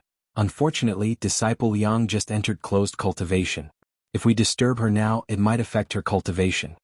Typically, when an individual goes into secluded cultivation, they stand at the precipice of a breakthrough, requiring utmost tranquility and forbearance of interruptions, as even the slightest disruption could bring irreparable harm to them. However, to the sect leader's shock, Liang Dishan said, "I don't care. Bring her out. This is an emergency." Liang Qinru was the Liang family's priceless treasure. She had talents that hadn't been seen in their family for over 100,000 years, so they poured all of their efforts and resources into her. The thought of damaging her talents and her future was simply unthinkable, even if the chances of that happening were less than 1%, regardless of the emergency. "Senior Liang, I don't want to sound rude, but it would be imprudent to interrupt her at this point." The sect leader sighed. "I am well aware of the risks. However, this matter exceeds that. If you're not going to bring her out, I will personally do it myself." Liang Dishan exclaimed, his patience wearing thin. The sect leader sighed again. "I understand. I'll go call her right now." Sometime after the sect leader left, the entire Heaven and Earth Grand Manor shook violently, almost as though it was hit by an earthquake. Furthermore, the atmosphere pulsated with an overwhelming reservoir of spiritual energy, an immense force that served as the true catalyst behind the earthquake. When Liang Dishan sensed the spiritual energy and recognized it as his daughter's spiritual energy, he gritted his teeth and clenched fists, his face filled with dread. "Qinru, I'm sorry," he cried inwardly. The occurrence of a spiritual energy outburst in this manner typically signifies that someone's profound breakthrough has been prematurely disrupted, so the chances of Liang Qinru's breakthrough being interrupted were quite high. Liang Dishan's worst nightmare came true when the sect leader returned to him with a pale complexion. "Where's my daughter?" Liang Dishan asked with a deep frown. "She's currently being treated for her injury. There's no way you didn't feel the disturbance just now. Because we interrupted her right before she had a breakthrough, she's currently experiencing immense backlash. If I hadn't prepared for this possibility beforehand and treated her the instant it happened, her cultivation would have been crippled. This is why I didn't want to disturb her." Liang Dishan rubbed his eyes and asked, "How bad is it?" "Very bad, worst-case scenario. That spiritual energy outburst just now was more than half of her cultivation base, so she's only a spirit lord now. It will take another 100 years for her to recover, and we still don't know if her talents have been affected by this incident." Heavens! Liang Dishan felt his knees weakening after hearing such news. "Just what is this emergency anyways?" the sect leader asked. Liang Dishan refused to answer such a question. After all, if it was revealed that he risked Liang Qinru's cultivation in order for her to meet someone, his reputation would vanish instantly. After another hour, Liang Qinru's treatment was completed, and she was returned to Liang Dishan. At the sight of his daughter, her pale countenance and fragile demeanor sent Liang Dishan's heart plummeting. "Qinru, are you okay?" he asked her. "Do I appear fine to you? You disturbed my breakthrough, causing me to forfeit half of my cultivation. Just why did you come here?" she bellowed in fury. Liang Dishan lapsed into silence, his response eluding him in the face of her anger. After a moment of silence, he muttered, "Let's go. Your grandfather is waiting for our return." "No. I will not leave until you tell me what this emergency is." Liang Qinru sternly refused. Liang Dishan didn't say anything else and used his spiritual energy to carry her, forcing her to move. If Liang Qinru still had her original cultivation, he wouldn't have been able to do such a thing. "I can't believe you. Just wait until I tell Grandpa about this." Liang Qinru was left baffled by his unreasonable treatment towards her, especially when he had always treated her like a princess. Sometime later, once things calmed down a little, Liang Qinru asked again, "Father, what happened? Did something happen to the family?" "No, but something might if we don't return immediately. We have an important guest and you're going to meet him." Liang Qinru's jaw dropped after hearing this news. "You nearly cost me my life just so I could meet someone? Are you out of your mind?" she cried out loud. "He isn't just someone. He's a dragon emperor from the Shi family," he exclaimed. However, that didn't quell Liang Qinru's anger. "I don't care if he's a dragon emperor or from the Shi family. How dare you sell me to another man? And you are the one who's always telling me to stay away from them." "Nobody is trying to sell you. He just wants to meet you for some reason. But if he fancies you, it would greatly benefit our entire family and you. With his influence he could easily compensate you for your injury today and more." Because they were in such a hurry, Liang Xiaosheng forgot to tell Liang Dishan their reason for wanting Liang Qinru. "Are you listening to yourself? If you aren't trying to sell me, I don't know what is. This is why I didn't want to come." Liang Dishan sighed inwardly. C1298 Liang Qinru? Chapter 1298 Liang Qinru 1298 Liang Qinru. Eventually, Liang Dishan and Liang Qinru returned to their household. "What took you so long?" Liang Xiaosheng yelled at them on sight the moment they returned. "Grandpa, please help me. Father has gone crazy. Because of him, my breakthrough was disturbed and I experienced a spiritual energy outburst. My cultivation even dropped all the way to Spirit Lord because of the outburst." Liang Qinru immediately began begging for help. However, to her surprise, Liang Xiaosheng dismissed her complaints and said, "It's just a mere spiritual energy outburst. Your cultivation will eventually recover. However, this opportunity is a once-in-lifetime event. Quickly come with me." Liang Qinru couldn't believe what she was hearing. Her grandfather, who treasured her more than even her father and was known to move heaven and earth at her slightest request, was dismissive about the injustice she had experienced. Seeing how she wasn't moving, Liang Xiaosheng resolved to take matters into his own hands.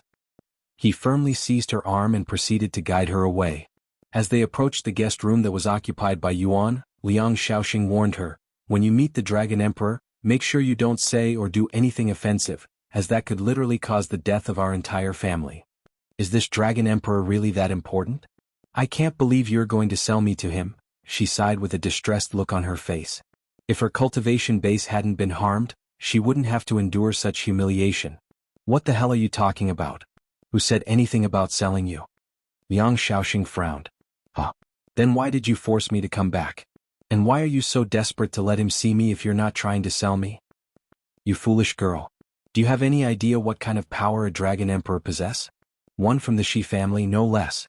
The Dragon Emperor is a benevolent and charitable person, and he agreed to help you improve your bloodline." "What? My bloodline?" Liang Qinru's eyes widened with surprise. "He was originally going to help me, but I requested for him to help you instead. After all, you're the most talented in our family with the brightest future. But the spiritual energy outburst could have affected my talents. That kind of minor setback will become irrelevant once your bloodline improves. Even if it increases by a single grade, your talents will soar to unimaginable heights, to levels that even if all of your talents are gone, it would still make you far stronger than before." Liang Qinru swallowed nervously after hearing such words that sounded quite exaggerated. Upon reaching their destination, Liang Xiaosheng issued one final caution. His voice weighted with concern. "Please remember not to take any action that might incur his displeasure. If he makes any requests of you, simply acknowledge them with a nod." He then knocked on the door and announced, "Your Majesty, my granddaughter Liang Qinru has arrived. We apologize for the delay. Qinru needed treatment after experiencing a spiritual energy outbreak because we disturbed her seclusion to rush her here, and she was in the midst of a breakthrough." "Spiritual energy outbreak?" Yuan raised an eyebrow after hearing this unfamiliar term. He wore his mask and opened the door a moment later. "This is the Dragon Emperor? Why is he wearing a mask?" Liang Qinru wondered to herself. "Qinru greets your Majesty," she said as she bowed her head in a respectful manner. "What happened to you?" Yuan inquired for more information. "I was in the middle of a breakthrough when my father came to get me. A spiritual energy outburst occurred when I lost my concentration, and I ended up losing more than half of my cultivation base." Liang Qinru explained, hoping to gain some sympathy from him. Sure enough, Yuan felt bad for her. That is truly an unfortunate incident. Since it was entirely Liang Dishan and Liang Xiaosheng's fault for rushing her return, Yuan didn't feel guilty about her incident. However, he definitely pitied her. "Although I cannot return your lost cultivation, I can try to improve your bloodline. What do you say? My cultivation will eventually return, but improving my bloodline is a different story. If you could do such a thing for me, I would be forever grateful to your Majesty." Liang Qinru raised her head, revealing her face to him. Yuan's eyes widened when he saw Liang Qinru's face, as she greatly resembled somebody that he knew. Dragon Goddess Yeo? Although she looked much younger, Liang Qinru resembled dragon goddess Yao. Of course it could be a coincidence. Yuan contemplated to himself. The other Azure Dragon family possessed the scale of dragon goddess Yao, which contained a fragment of her memories. With this revelation, the notion of a profound connection between the Azure Dragon family and dragon goddess Yao seemed increasingly plausible. Your Majesty, may I inquire if something is bothering you? Liang Xiaosheng asked when Yuan suddenly became silent. Yuan snapped out of his daze and said, "No, I was just thinking about the process. Anyways, let's get this started. If there's anything you need for the ritual, our family will cover all of it." Liang Xiaosheng then said, "Ritual? There's no need for a ritual." Yuan shook his head. "Then how are you going to improve her bloodline?" Liang Xiaosheng was quite puzzled, as it usually required a ritual to improve one's bloodline. "You'll see in just a moment." Yuan gestured for them to enter the room behind him. Once they were all inside the room and closed it, Yuan picked up an empty cup from the table and began filling it with his blood. The grandfather and granddaughter duo watched with wide eyes. When the cup was nearly filled to the brim with his blood, Yuan offered it to Liang Qinru, who had a baffled look on her face. Noticing her hesitation, Yuan spoke with a chuckle. "Don't worry, the cup is unused and clean." C1299 Cup of Blood. Chapter 1299 Cup of Blood 1299 Cup of Blood. Why, Your Majesty? Just to confirm, you want me to drink your blood? Liang Qinru asked him in a nervous voice. Anyone would be hesitant if they are suddenly told to drink a cup of blood, especially when the blood belonged to a complete stranger. That's right. Yuan nodded, confirming her worries. Liang Qinru swallowed nervously as she stared at the cup of blood in silence. What are you waiting for? Hurry up and accept His Majesty's generous offering. Liang Xiaosheng urged her to accept the cup. And he said to her through divine sense, "The blood of a dragon emperor is unfathomably pure. Our blood are no different than muddy water in comparison. If you consume his blood, there's a really good chance that your bloodline will improve. Even if it doesn't, his blood will definitely benefit you in many other ways. If I can get rid of him just by drinking some blood, then..." Liang Qinru thought to herself. "Thank you, Your Majesty." After resolving herself, Liang Qinru accepted the cup of blood and held it against her soft lips. A deep breath later, Liang Qinru tilted the cup and swallowed a mouthful of the blood. Liang Qinru, who had her eyes closed, suddenly snapped them open, her pupils dilated with shock. Liang Xiaosheng noticed the look on her face and wondered what caused her to make such a surprised face. What in heaven's name is this flavor? Why is it so delicious? Liang Qinru exclaimed within her thoughts, her senses overwhelmed by the unprecedented gustatory delight. It was as if she had never experienced anything so delectable, akin to a starved soul savoring the most sumptuous of feasts for the very first time. And without any hesitation, she went for another mouthful. In the following moment, her body visibly trembled under the onslaught of the intense sensation coursing through her mouth and throat. After swallowing her third mouthful of blood, Liang Qinru could feel her entire being burning up, almost as though her blood was boiling. Though she was too absorbed in the taste of Yuan's blood to notice the change in her body. However, as an observer, Liang Xiaosheng noticed her complexion turning red, looking as though she was getting extremely drunk, not to mention her eurific look. It was only when she inevitably emptied the cup that Liang Qinru snapped back into sense. Clang. Liang Qinru suddenly dropped the cup in her hands and fell to her knees. What is happening? My body is burning. My breath, I can't breathe. Liang Qinru began panicking. Calm yourself, Yuan said. That sensation is simply your bloodline undergoing a profound transformation. After all, he had experienced the same sensation during his bloodline's awakening. Upon hearing his words, Liang Qinru's panic subsided, and she gradually realized that despite the fiery sensation coursing through her body, she was not in any actual pain but rather experiencing only mild discomfort. What are you doing? Hurry up and cultivate. Liang Xiaosheng suddenly reminded her. Liang Qinru immediately positioned herself in the lotus position and began cultivating. However, she wasn't cultivating to increase her cultivation. Instead, she was focused on the change occurring within her body and trying to maximize its effects. Yuan then said, "This will probably take a while. Let's go outside to avoid disturbing her." After exiting the room, Liang Xiaosheng immediately lowered his head and bowed to Yuan. "Thank you, Your Majesty. Words cannot express my gratitude to you, so if you need..." Yuan raised a hand and interrupted, "Don't worry about it. And seeing how everything worked out properly, I shall take my leave now." You're leaving already? But Qinru still hasn't thanked you yet. I'm sure she'll finish soon too. Unfortunately, I still have a lot of work to do. Tell her to save her gratitude until our next meeting. I'm sure we'll meet again too. Yuan said, refusing to stay there any longer. Liang Xiaosheng wanted Yuan to stay a little longer, but he also didn't want to be too bothersome, so he had no choice but to nod his head. Then at least let me show you the way out. Omicron Yuan shook his head and said, someone needs to stay here to make sure she's not disturbed. We wouldn't want another spiritual energy outburst to happen to her, right? Then I'll take my leave now. Without letting Liang Xiaosheng say another word, Yuan turned around and walked away, quickly disappearing from Liang Xiaosheng's sight. Liang Xiaosheng made sure to bow to Yuan as he walked away, staying that way even long after he was gone. Liang Qinru would not come out of the room for many hours, 9 hours to be exact. Liang Xiaosheng guarded her room the entire time, making sure nobody could disturb her. After emerging from the room, Liang Qinru's foremost desire was to express her heartfelt gratitude to the Dragon Emperor. However, to her dismay, she was told that he had left long ago. His Majesty departed shortly after you commenced your cultivation, Liang Xiaosheng relayed. He also instructed me to convey a message to you, save your gratitude until your next meeting. Our next meeting? Liang Qinru muttered, her face suddenly turning red. Anyways, how do you feel?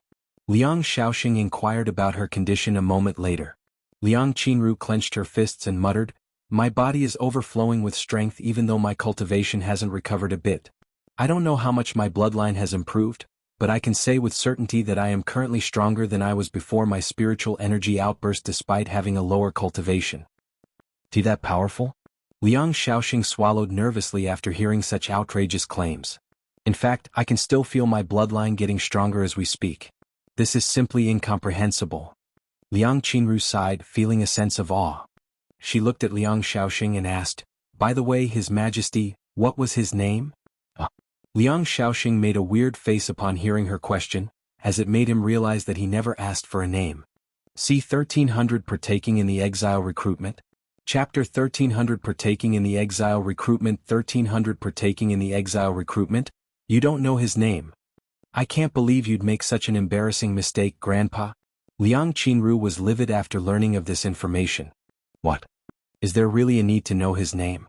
We know he's a dragon emperor from the Shi family, isn't that good enough? How many dragon emperors do you think exist in the 9 heavens, much less from the Shi family? Liang Xiaosheng defended himself. That's... Liang Qinru couldn't argue with his logic. Anyways, let's get your bloodline tested. If it's good enough, he'll immediately contact the main branch and see if they will be willing to accept your transfer. Okay. Liang Qinru hoped that her bloodline had reached the main branch's standards, as that would allow her to move to the upper heavens, where she could meet the Dragon Emperor again. Meanwhile, after leaving the Azure Dragon family's territory, Yuan flew straight toward the nearest city, where he logged off upon arrival. After logging off, Yuan went to find Mei Feng, who was just finishing up her daily cleaning. I need some help regarding the 10 great families. Do you know where their recruitment is being held? Yuan asked as he decided to deal with them before ascending to the 4th heaven. As far as I am aware, one needs to contact them by phone and answer some questions before they are given the location, Mei Feng said. To root out those without an exile, Yuan mumbled to himself. Would you like me to give them a call? Mei Feng then asked. I will call them myself since they'll most likely be asking questions only those with an exile could answer. I understand. Give me a minute. After receiving the recruitment's phone number, Yuan immediately gave them a call. Hello, thank you for contacting us. Before we begin the recruitment, please answer this question. What is an exile?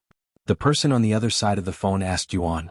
To filter out players who might attempt to contact them without possessing an exile, the recruitment process incorporated a straightforward question, serving as a method to identify and discern such individuals. Certainly, the answer could be obtained by individuals without an exile, but the effectiveness was enough for the recruitment. Exiles are criminals that had been banished to the primordial realm. Thank you. My name is David and I will be your recruiter for today. We will now begin the recruitment process. To start things off, where are you currently located in? Just the realm is enough. I'm currently in the 3rd heaven. Perfect. Then what is your cultivation? Yuan had to ponder for a few seconds before responding, 9th level Spirit Grandmaster. What? So you're a top player? David uttered in surprise. The top players are only Spirit Grandmasters. Yuan sighed inwardly as the realization dawned upon him that the top players were merely spirit grandmasters. Being a player with minimal interaction with the broader player base, Yuan's understanding of their world was essentially zero. It's all thanks to my exile, Yuan said a moment later. Of course. The difference between players with an exile and those without is akin to heaven and earth. David was fully convinced that Yuan had an exile by his side now. Let's move on to the next question, and please be as detailed as possible when answering the next few questions. Where and when did you meet your exile? In addition to recruitment, the 10 great families also took this opportunity to learn more about exiles in hopes of finding more of them. After pondering for a moment, Yuan calmly answered, I met my exile about half a year ago near South Wing City in Second Heaven. How did you meet? She found me when I was lost. What condition did you have to meet before being accepted by the exile? Condition? Yuan raised an eyebrow at this question as he doesn't recall fulfilling any condition. Eventually he made a guess and said, I had to entertain her. Can you be a little more specific? What kind of entertainment? She was bored, so I hunted some magical beasts for her. Contemplating these questions, Yuan found himself pondering how other players encountered their exiles and whether they had undergone specific quests to secure approval. After all, it seemed inconceivable that any exile would willingly accept a weak player as their master, considering the potential impact on the fulfillment of their legacy. What grade is your exile? David then asked. Yuan contemplated for a moment whether he should answer properly, but considering how much had overestimated the players before, he eventually decided to give a fake answer. What was before divine grade again? She's a Lord grade servant, Yuan answered. Wow, Lord grade. Your exile must be exceptionally powerful. David expressed his awe so clearly it could be visualized through the phone. Out of curiosity, what grades are the other exiles? Yuan asked. They are mostly elite grade. Out of the dozens of players we have recruited, you're the third one to have a Lord grade exile. Such sensitive information is typically kept a secret, but David wanted to recruit Yuan no matter what after learning that his exile was Lord grade. I see. Yuan expected most exiles to be Lord grade if not divine grade like Xiaohua, so he was greatly surprised to hear that most of them were only elite grade. How could there be such a huge difference? What determines their grades? Their strength or their potential? David continued asking questions shortly after. What is your player ID? Xiaoyang. Is that your real name as well? Yes. Eventually. Thank you for taking the time to answer our questions. This marks the end of the first part of the recruitment. For the next part of the recruitment, you will need to show up at a specific location in Cultivation Online with your exile, where another player with an exile will confirm the identity of your exile. Will you be able to make it there right now? It's located at Enchanted Bamboo Forest near Yoke City. I can make my way there now. Great. Please call this number when you've arrived. David said before giving him another phone number. C1301 Majestic Pill Pavilion. Chapter 1301 Majestic Pill Pavilion 1301 Majestic Pill Pavilion. After hanging up the phone, Yuan sat there in silence and pondered how he should act accordingly. Since he had an exile, there wasn't any need to worry about failing the recruitment. However, his face is quite renowned after his announcement half a year ago, so most players out there have probably memorized his face by now. I could go to the recruitment wearing a mask, but that'd be a little suspicious. Even if I transformed myself, there's a decent chance that I'd be recognized. Suddenly, Yuan recalled the existence of a certain pill that could change his outer appearance and decided to disguise himself for his recruitment. Now that he's dealt with his problem, he has to worry about Xiaohua. Even without much knowledge of the other exiles, he would be willing to bet his life that Xiaohua was unique and that not many other exiles were as small and young as her. He was also pretty sure that Xionglu had warned the others of Xiaohua who killed Jiahui, so they would all be alerted the moment they saw her. Can the pills also make her taller? Yuan wondered inwardly as he was only aware of the pill's capability to alter one's facial features. In the end, not wanting to overthink it, he decided to think about Xiaohua's disguise after getting his hands on some appearance-altering pills. Normally, he'd go to Feng Yuxiang for such an issue, but because of her condition he would have to find other ways to acquire the pills. After returning to, Yuan immediately went around asking people about stores that sold pills. The Majestic Pill Pavilion will have all of your pill needs. There's a small branch in this city, but if you're willing to make the trip, there's a major store in the Western Owl City that will sell almost all pills one can imagine. Can I travel to the Western Owl City through the teleportation device? Yuan asked. Of course, but it'll cost you a good amount. Thank you. Yuan decided to check out the branch store first.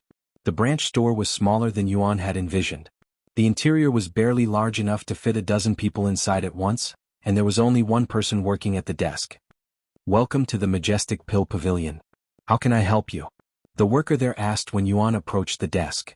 "Do you have any pills that can change one's appearance?" "Appearance-altering pills, huh? They are quite rare, so we don't carry any here. If you want to buy them, you'll have to go to the main branch at Western Owl City." In the end, Yuan had to travel to the Western Owl City. Half an hour later, Yuan arrived at Western Owl City and the Majestic Pill Pavilion. This place is ridiculously huge. Yuan was baffled at the sight of the colossal building that spanned an entire block and towered with 40 floors.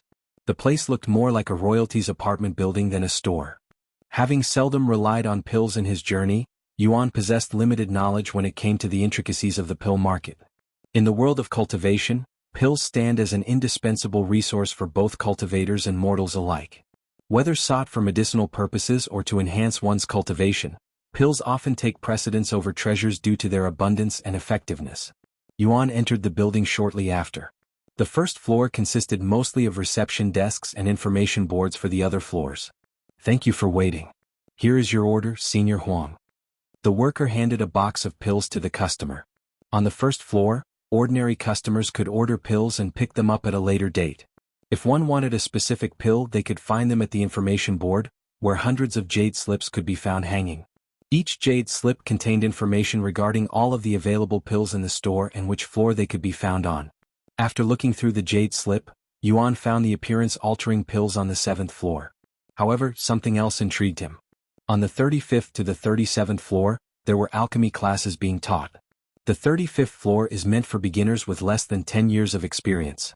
The 36th floor is meant for intermediate alchemists with less than 100 years of experience.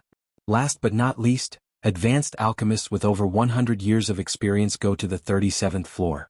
Surprisingly, these alchemy classes were free, so Yuan could enter without paying a single coin.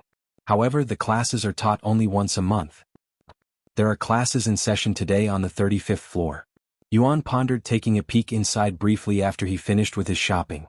Sometime later, he arrived on the 7th floor, and he immediately walked to the nearest empty desk. "Hello, what kind of pills are you looking to buy today?"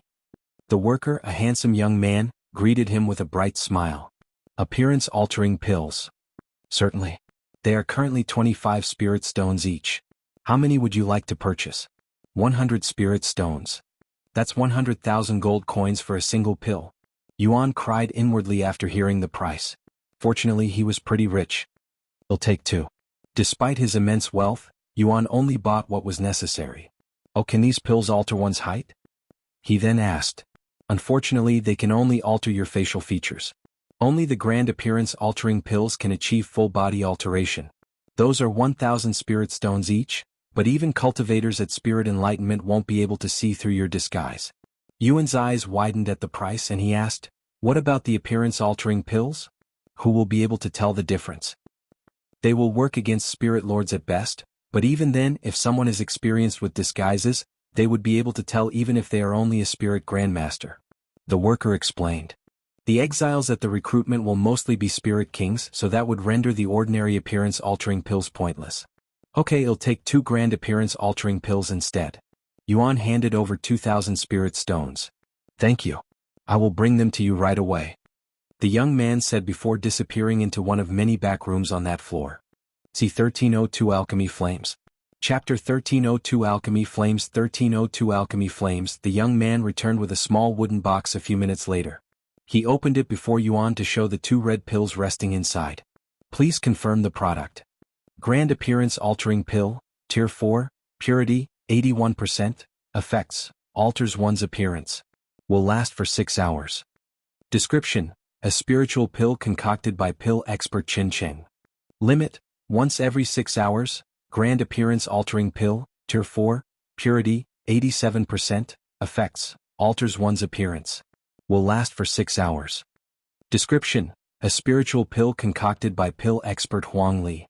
Limit: once every 6 hours. I have confirmed it, Yuan said as he accepted the wooden box, tossing it inside his spatial ring.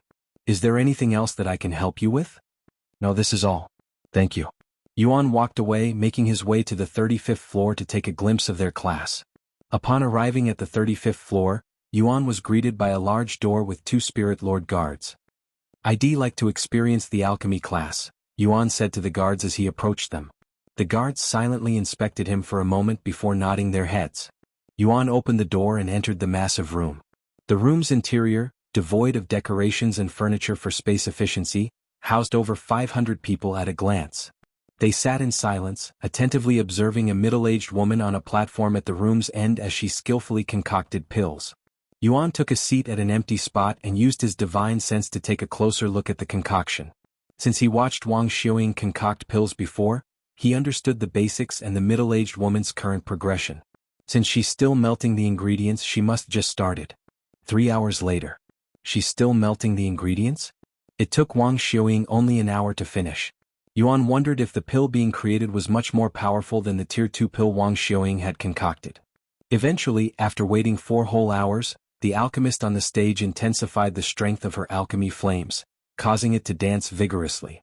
Several more minutes later, the alchemist opened the cauldron, releasing a cloud of dark smoke and revealing the completed pill. Spirit Recovery Pill, Tier 1, Purity, 91%, Effects, restores spiritual energy. The effectiveness will significantly decrease for cultivators above Spirit Master. Description: a spiritual pill concocted by pill expert Ming Yi. Limit: once every hour. It's only a Tier 1 pill? Even the purity is worse than the Tier 2 pill concocted by Wang Xiaoying. Yuan shook his head inwardly. Does this mean Wang Xiaoying was already more skillful than this pill expert half a year ago? This pill expert is a spirit lord too. While Yuan was disappointed by the results, the rest of the audience there were filled with awe and cheered like fans during a concert. I hope you all paid attention to my demonstration just now. If you have a cauldron and would like to try to concoct the pill yourself, we have the ingredients over there. I will be going around to instruct you as well. The middle-aged woman said. Hearing this, multiple people there brought out their cauldron. Yuan wanted to try concocting a pill, but he did not have any alchemy flames. I still have the cauldron I bought with Wang Xiaoying, but I don't have the alchemy flames needed to concoct pills. If I really want to, this store sells alchemy flames on the 38th and 39th floors. After pondering for a moment, Yuan left the 35th floor and made his way to the 38th floor. Hello, are you looking to purchase alchemy flames? A pretty young woman beckoned him when she noticed him looking around. Yuan nodded as he approached the young woman. Do you have any alchemy flames meant for beginners? He asked. Of course. What type of alchemy flames are you looking for? How many types are out there? Sorry, I'm really new to this. Don't worry about it, we've all been there. The young woman chuckled and she continued, anyways, there are 3 main types of alchemy flames: spirit, tranquil, and neutral. Spirit-type alchemy flames are fierce and vicious in nature. They are extremely powerful and require minimal spiritual energy to maximize their strength, making them the most powerful type of alchemy flames. However, because of their viciousness, they are also extremely hard to control, so only those with peak talents or vast experience would use this type of flames. Meanwhile, tranquil-type alchemy flames are the complete opposite of spirit-type. They are calm and gentle in nature, so they will be much easier to control. Unfortunately, they are not as powerful as spirit types and will require much more spiritual energy than spirit types to achieve the same results. This is the most popular type of flames for beginners, but most of them quickly change to the other types after gaining some experience. Last but certainly not least, we have neutral type, also known as ordinary alchemy flames. Just as its name implies, they have a neutral nature. They are neither calm nor vicious, placed right between spirit type and tranquil type with a perfect balance of power and control. Most experienced alchemists favor this type. In fact, the vast majority of alchemists use this type of flame. Yuan pondered for a moment before deciding, he'll choose tranquil type. Since he has an immense supply of spiritual energy, he won't have to worry about the inefficiency of such flames, and as a beginner he should use something easy to manage. I understand. Here is a list of all available tranquil type alchemy flames for sale. The first 3 pages are meant for beginners, so you don't have to look past that. The young woman handed him a thin book with about 5 pages. Yuan nodded and started looking through the book. Although 3 pages sounded a lot at first, once he looked at the book there were only 6 names per page. However, when he saw the prices for these beginners' alchemy flames, his eyes nearly fell out of their sockets. 1. Nameless tranquil flames, 10 million spirit stones. 2. Azure Jade, 370 million Spirit Stones. 3. Soothing Heavens, 450 million Spirit Stones. 4. Blue Fate, 490,500,000 Spirit Stones. 5. Royal Sea, 585 million Spirit Stones. 6. Perfect Silver, 700 million Spirit Stones. Holy fuck. Why the hell are they so expensive? He cried inwardly. C1303 Creating Alchemy Flames. Chapter 1303 Creating Alchemy Flames. 1303 Creating Alchemy Flames. The prices for the alchemy flames were so outrageously expensive that Yuan doubted if his eyes were working properly. Am I seeing this right? 1, 2, 3, 9 digits. Why the hell do these alchemy flames cost so much? Yuan had to count the digits 2 times before he could believe what he was seeing. After confirming the prices, Yuan noticed the other information written beside each alchemy flame. 2. Azure Jade, 370 million Spirit Stones. Description: discovered and named by pill demoness Li Hua 3 million years ago. Effects: pills concocted with Azure Jade will automatically gain a 30% increased effect. Recovery pills will gain an additional 10% increased effect. 3. Soothing Heavens, 450 million Spirit Stones. Description: discovered and named by Heavenly Soldier by Long 900,000 years ago. Effects: pills concocted with Soothing Heavens will automatically gain a 35% increased effect. Strengthening pills will also gain an additional 1% purity. 4. Blue Fate, 490,500,000 Spirit Stones. Description: discovered and named by Ice Fairy Wu Ying 5 million years ago. Effects: pills concocted with Blue Fate will automatically gain a 35% increased effect. All pills have a 5% chance of gaining an additional 15% increased effect. 5. Royal Sea, 585 million Spirit Stones. Description: discovered and named by Princess of the Sea Lu Hai 11 million years ago. Effects: pills concocted with Blue Fate will automatically gain a 40% increased effect. When concocting pills near the sea, gain an additional 2% purity. 6. Perfect Silver, 700 million Spirit Stones. Description: discovered and named by Silver Emperor Jin Boang 7 million years ago. Effects: pills concocted with Perfect Silver will automatically gain a 40% increased effect. There is a 1% chance to duplicate all completed pills. As Yuan read the additional effects granted by the alchemy flames, he started to understand why they are so astronomically expensive. When the young woman saw Yuan's surprised expression, she couldn't help but let out a chuckle. Named alchemy flames are very expensive due to their scarcity. How does one discover named alchemy flames? Yuan then asked. Named alchemy flames are simply special alchemy flames with unique properties.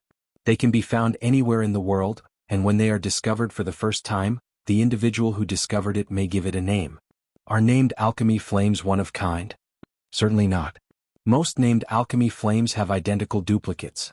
In fact, the ones we have for sale at the moment exist elsewhere.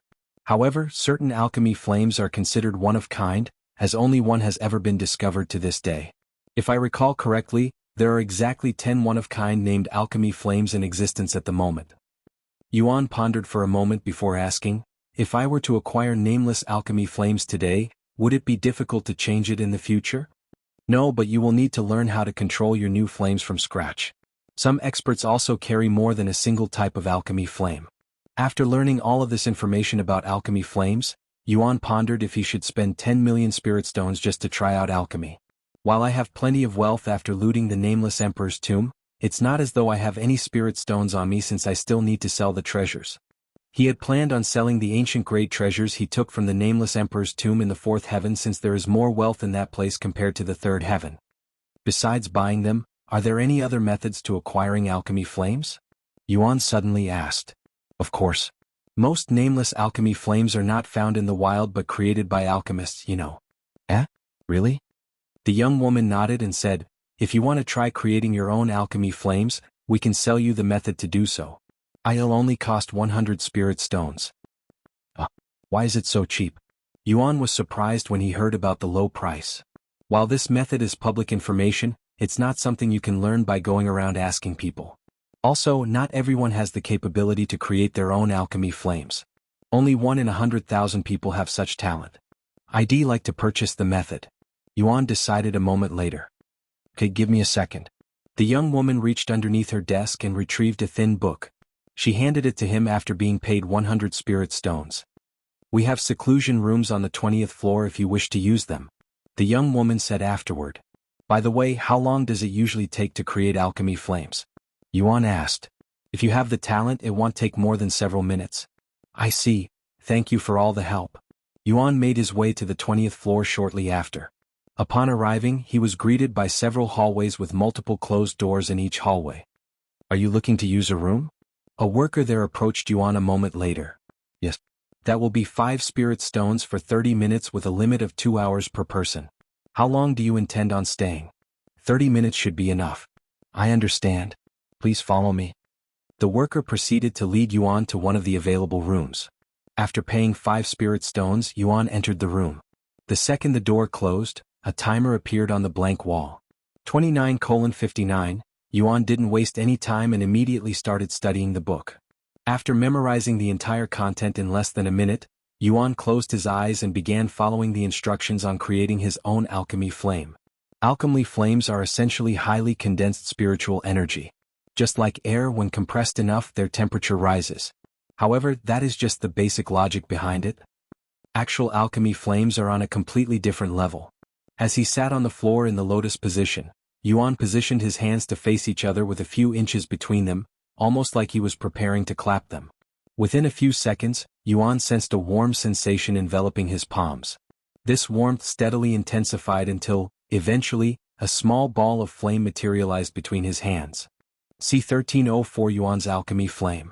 Chapter 1304 Yuan's Alchemy Flame. 1304 Yuan's Alchemy Flame. The tiny ball of flame materialized by Yuan was a beautiful golden color, but it was so small that even the weakest wind could blow it out of existence.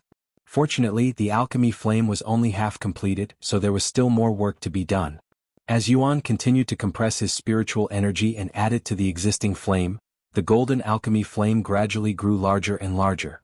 Over time, the alchemy flame expanded, growing to a size comparable to that of an apple. Ding! A familiar sound resounded inside Yuan's head, causing him to open his eyes. Alchemy Expert. Description: all pills concocted by the user will have an increased 10% effect. Summon Alchemy Flame. Rank: Heaven, Mastery Level 1. Description: allows the user to materialize alchemy flames. Consumes chi every second. Nameless Alchemy Flame. Grade: Tier 1. Growth rate: very fast. Effects: not applicable. Description: created by player Yuan. Yuan stopped compressing his spiritual energy after seeing that had successfully created his alchemy flames. At a glance, his alchemy flame seemed ordinary, but Yuan noticed that his alchemy flame had a growth rate that also existed in his soul weapons. This indicated that his alchemy flame would very likely grow stronger the more he used it. However, even though he acquired his own alchemy flames, he did not have any techniques to control the flame, as that was a different thing entirely. Yuan pondered for a moment before he recalled a certain technique that had learned near the beginning of his journey. Heavenly Fire Control. Rank: Mortal. Mastery Level 1. Description: consumes 10 chi per second. Allows you to control and adjust the temperatures of regular fire with your spiritual energy. It was a technique he had purchased along with 2 other cooking skills, yet until today he had never found an opportunity to put it into practice. But can I use a technique meant for controlling regular fire to control alchemy flames? Yuan wondered as he read the description. Since it wouldn't hurt to try, that was exactly what he did the following moment. Summon Alchemy Flames. Heavenly Fire Control. After summoning his alchemy flame, he attempted to control it using Heavenly Fire Control. It seemed pointless at first when the alchemy flames refused to budge, but Yuan did not stop trying as he was receiving more notifications. Omicron M. Eventually, Yuan could move his alchemy flame using Heavenly Fire Control. Once his mastery level increased, Yuan found it possible to control his alchemy flame, but it was only barely enough to make it move left and right a few inches. As Yuan continued using the technique, his comprehension grew rapidly, and his control over the alchemy flame got better and better. Possibly due to Heavenly Fire Control being a mortal rank technique and Yuan using it on something as profound as alchemy flames, its mastery level surged dramatically. Within minutes of using the technique, Yuan maxed out its mastery level, and his control over the alchemy flames reached the point where he could raise or lower its temperature and transform its shape at will. This should be good enough to concoct pills, Yuan muttered to himself before leaving the room and making his way back to the 35th floor. Once he returned to the room, he approached the middle-aged woman, who was currently lecturing another individual. "What do you want?" She looked at him after finishing her business with the other individual. "I'd like to try concocting pills as well," he said. The alchemist proceeded to point at the ingredients by the wall and said, "Go help yourself." "Thank you." After receiving permission, Yuan went to grab some of the ingredients. Fortunately for him, who didn't know the proper ratio of ingredients, there were instructions available by the ingredients. 3 pieces of spirit herb, a gram of ginseng powder, 3 grams of spirit dust, and a tablespoon of echinacea powder. After gathering all of the ingredients listed, Yuan went to an empty space in the room and summoned his cauldron. He sat before it and closed his eyes to recall not the performance done by the middle-aged woman but what he saw from Wang Xiaoying's performance. Once he was satisfied, Yuan took a deep breath and summoned his alchemy flame, engulfing the bottom half of the cauldron in his golden flames. When Yuan summoned his alchemy flame, the surrounding onlookers couldn't help but divert their attention toward his distinctive golden flame. In contrast to the usual colors, Yuan's alchemy flame gleamed in bright gold, leading them to speculate that he possessed a named alchemy flame. "Look at that. Such powerful flames. He must possess named alchemy flames. What kind of alchemy flame is that? Does anyone know?" "I only know of 2 other golden-colored named alchemy flames, but even they are not as beautiful and colorful as this." The commotion in the room caught the attention of the middle-aged woman, and upon spotting Yuan's flame, she abruptly halted her activities. Intrigued, she made her way toward him, eager to inspect his alchemy flame up close. "What kind of alchemy flame is this? I have never seen such a bold color before." She had a deep frown on her face as she pondered. C1305 Damaged Pill? Chapter 1305 Damaged Pill. 1305 Damaged Pill. Could this be the Tier 7 named Alchemy Flame Golden Lion's Pride? No, the color is slightly different, and there's no way a beginner would be using a Tier 7 alchemy flame. The middle-aged woman was perplexed by Yuan's alchemy flame. The reason she and everyone there mistook Yuan's nameless alchemy flame for a named alchemy flame was because of its vibrant and unique color. All nameless alchemy flames had the same color with slight variation depending on its type. Nameless spirit-type alchemy flames have an orange-red color. Nameless tranquil-type alchemy flames have a light seafoam color. As for nameless neutral-type alchemy flames, they were simply grayish in color. Any color distinct from the 3 common colors likely indicated a named alchemy flame, and Yuan's golden flames did not align with the characteristics of the nameless varieties. While everyone in the room was fixated on his alchemy flame, Yuan was focused on his pill concoction. Once his cauldron was hot enough, he tossed all of the ingredients into it and closed the lid. Utilizing his divine sense, Yuan could perceive every minute detail transpiring within the cauldron, even with its lid closed. As his alchemy flame blazed fervently, the ingredients within the cauldron swiftly melted, almost too quickly. It hasn't even been 10 minutes and he's already melted all of the ingredients? If he melts the ingredients too quickly, their quality will degrade and the pill will come out damaged. The middle-aged woman shook her head inwardly at Yuan's beginner's mistake. Although it was possible to speed up the melting process, it would require immense talent and experience to ensure that none of the ingredients were damaged in the process. However, anyone could tell that Yuan was a complete newbie at alchemy, as he was simply just blazing through the melting process with raw power. Having melted the ingredients, Yuan promptly proceeded to the subsequent step, crafting its distinctive round shape while simultaneously solidifying the substance by lowering the temperature of his flames without weakening the flames. What? The middle-aged woman's eyes widened with shock when she witnessed Yuan's seemingly perfect control over the temperature of his flames. He's clearly a novice, yet his mastery over the flames is exceptional. Lowering the flame temperature almost instantly, something I struggle with, and he's accomplishing it effortlessly as if it's second nature. Not only did he lower its temperature rapidly, but he had done so while keeping the flame's shape and intensity the same. Even if given 1,000 years to practice, most people would not achieve anywhere near such perfect control. Just who is this guy? A few more minutes later, Yuan deactivated his flames and removed the cauldron's lid, releasing a dark cloud of smoke. When he retrieved the pill from the cauldron and saw its condition, Yuan raised his eyebrows in a puzzled manner. The pill looked nothing like how had expected. It was smaller than it should and there were cracks all over it. Damaged Spirit Recovery Pill, Tier 1, Purity, 97%, Effects, Restores Spiritual Energy. The effectiveness will significantly decrease for cultivators above Spirit Master. 90% Reduced Effect. Description: a spiritual pill concocted by player Yuan. Even though it came out damaged, the purity was surprisingly high. Let me see your pill. The middle-aged woman suddenly said. Yuan nodded and gave her the damaged pill. It's damaged, but the purity is ridiculously high. How did he even manage to make such a thing? The middle-aged woman was greatly surprised by the outcome of the pill, mostly because of its high purity. One contributing factor to the usual lengthy process of melting ingredients lies in the dual task of not only liquefying them but also purifying the inherent impurities within, so it didn't make any sense for Yuan's damaged pill to have such a high purity when he melted the ingredients in such a short time. This isn't something that can be achieved with talent alone. The high purity must be an effect of his named alchemy flame. If he can concoct a damaged pill with such high purity, one can only imagine the results of a properly concocted pill. She turned to look at Yuan and spoke. Do you know why it came out damaged? Hastening through the melting process without sufficient experience inflicts harm upon the ingredients, culminating in a damaged pill. I guess I did rush through it a little. Can I try again? Yuan acknowledged that he was indeed a little impatient. Go ahead. There are plenty of ingredients left. The middle-aged woman gestured. As Yuan stood up and went to grab more ingredients, the middle-aged woman retrieved a communication jade slip and activated it. Senior, I think you should come to the 35th floor. There's a really interesting fellow here. Omicronym, she received a response a moment later. If this turns out to be a waste of time, you'll compensate with 1,000 tier 4 pills. Of course. When Yuan returned to his cauldron, the middle-aged woman stopped him and said, Wait a minute. Someone will be coming to watch you. Yuan raised an eyebrow, but he decided to not question it. Sometime later, an old woman entered the room.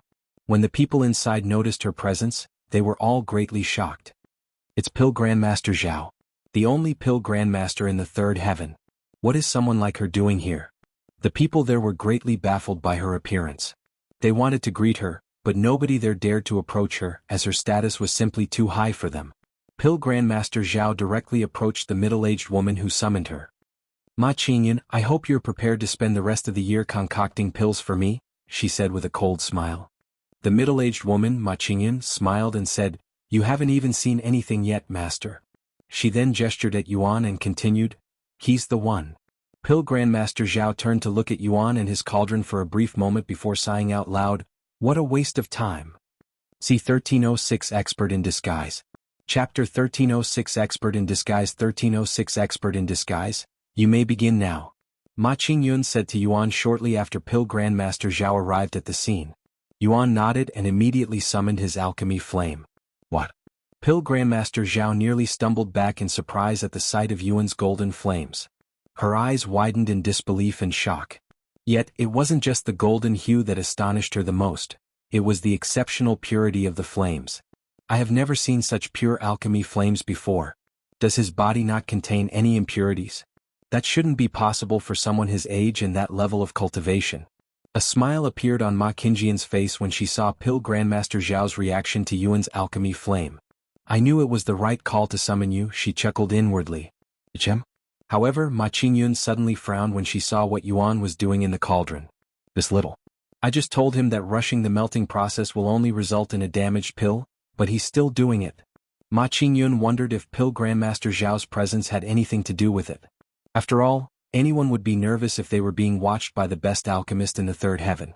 As for Pill Grandmaster Zhao, she wasn't even paying attention to the pill concoction and was solely focused on Yuan's alchemy flames, almost as though she was bewitched by its beauty. The purity is perfect, but now that I am looking at it closely, this alchemy flame, it's almost as though it was formed very recently. Pill Grandmaster Zhao didn't think for a second that Yuan was responsible for forming the alchemy flame and thought that he had gotten extremely lucky with acquiring a newly formed alchemy flame. Meanwhile, Yuan was completely focused on melting the ingredients. Contrary to Ma Qingyun's thought, he was not pressured by Pill Grandmaster Zhao's presence. In fact, she was no different than the other people in the room. And while it may seem like he was rushing to melt the ingredients, Yuan was actually taking his time to melt the ingredients. In the end, instead of taking 10 minutes to melt the ingredients, it took him an incredible 20 minutes to finish, twice as long as before. He removed the lid afterward, releasing a cloud of dark smoke. What? He's already finished? Pill Grandmaster Zhao was taken aback when he suddenly took away the golden flames. There's no way. He's only a beginner, right? Yuan retrieved the pill a moment later. Flawless Spirit Recovery Pill, Tier 1, Purity, 100%. Effects, Restores spiritual energy. The effectiveness will significantly decrease for cultivators above Spirit Master. 50% increased effect. Description: a spiritual pill concocted by player Yuan.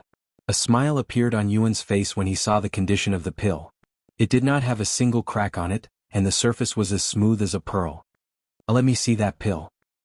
Ma Qingyun exclaimed and hastily took the pill from Yuan's grasp before he could even respond. After inspecting the pill, Ma Qingyun swallowed nervously and thought to herself, a flawless pill? He concocted a flawless pill in less than half an hour?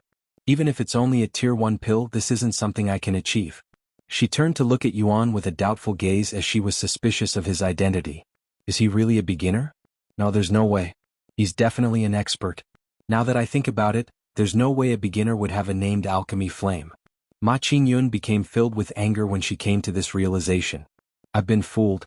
This fucking bastard. How dare he humiliate me before my master? Right as Ma Qingyun prepared to curse at Yuan in an outburst, Pill Grandmaster Zhao took the pill from Ma Qingyun's grasp without uttering a word and began to inspect it. A moment later she looked at Yuan and spoke, "You little brat, are you really a beginner? Did you come here to show off?" Yuan raised his eyebrows and responded with an innocent expression, "I am a beginner. In fact, I am concocting pills for the first time in my life today." For the first time? Ma Qingyun nearly puked blood after hearing such an outrageous claim. If one could achieve such godlike results on their first day of practice, everyone would be an alchemy god after practicing for less than a decade. Is that so? However, to everyone's surprise, despite Yuan's outrageous claim, Pill Grandmaster Zhao seemed to believe his words. "What's your name?" she suddenly asked. "Yuan." "Then Yuan want to become my disciple? I'll mold you into the best alchemist in this world in less than a year. No. I can guarantee you that you will surpass me in half a year." "Master." Ma Qingyun was shocked to the core after hearing such words. "Don't tell me you actually believe in his lies. There's no way a beginner would be able to concoct a flawless pill on their first day, much less in such a short amount of time." Pill Grandmaster Zhao sneered, "Although I may not have seen the concoction process because I was absorbed by his alchemy flames, I saw enough to make a sound judgment. A pill master can disguise their skill by purposefully messing up their pills, but they will have an incredibly hard time disguising their behavior and habits." While this young man exhibited incredible, even perfect, control over his flames, his application was wholly novice, as if devoid of any prior experience. And despite the flawless result of the pill, his handling of the ingredients and post-treatment of the pill itself was straight trash. Most of all, I cannot sense the aura of an expert from him no matter what. If he's actually an expert in disguise, he'll quit being alchemy. No way. Ma Qingyun swallowed nervously. "Don't worry, I am really a beginner," Yuan suddenly said as he stood up. "The only reason I even have a cauldron is because I use it for body tempering." And he continued, "As for your offer, sorry, but I will have to refuse." Hearing his response, Pill Grandmaster Zhao narrowed her eyes at him, which may seem threatening to others, but Yuan didn't get such a feeling at all from her. C1307 Grand Appearance Altering Pill. Chapter 1307 Grand Appearance Altering Pill. 1307 Grand Appearance Altering Pill. What is your reason for refusing? Do you know who I am? Pill Grandmaster Zhao asked him after a moment of silence. Yuan shook his head. "I don't, but judging by how everyone reacted to your presence, I'm willing to bet that you're someone influential. As for my reason for refusing to be your disciple, I just don't have the time right now." And he continued, "To be honest, I came here on a whim and don't have any intention to learn alchemy seriously for now." On a whim? Ma Qingyun nearly coughed up a mouthful of blood after hearing such words. How can someone like that have so much talent? The heavens are unjust, she sighed inwardly. Pill Grandmaster Zhao frowned and said, "How can you say such a thing when you have tremendous talents for alchemy? Don't be foolish and waste something that countless would be willing to kill to have. Even if I possess the talent for it, there's currently no compelling reason pushing me to learn alchemy immediately. Moreover, it appears to demand a substantial investment of time." Yuan shrugged nonchalantly. "No reason?" exclaimed the Pill Grandmaster Zhao. "How can you, as a cultivator, say such a thing? Do you comprehend how many cultivators yearn to master alchemy but lack the innate talent? Pills constitute an indispensable facet of a cultivator's journey. Possessing such a skill would undeniably be advantageous. Consider finding yourself stranded in the wilderness without any pills. A cultivator versed in alchemy can concoct the needed pill on the spot, whereas one devoid of such abilities would be left to struggle and lament the heavens for not bestowing upon them such talents. Do you know why most cultivators invariably travel with an alchemist by their side during exploration? It ensures they never have to worry about depleting their pill supply, and the presence of an alchemist substantially enhances one's chances of survival. Although learning alchemy will definitely demand a considerable investment of time, the benefits undoubtedly outweigh the cons and make it a worthwhile pursuit. After hearing Pill Grandmaster Zhao's lecture on the importance of alchemy, Yuan could not refute the advantage of having the ability to concoct pills at will. However, that didn't change the fact that he did not have the time to learn alchemy. Since most people bring an alchemist with them, I can simply do the same in the future if I really need to. Yuan thought of Wang Xiaosheng. I understand where you are coming from, but it doesn't change the fact that I currently have no time for alchemy. I will consider learning alchemy again once I lessen some food off my plate. Yuan said as he retrieved his cauldron. You can keep that pill. I will be taking my leave now. Thank you for the class. Yuan said to Pill Grandmaster Zhao before walking towards the exit.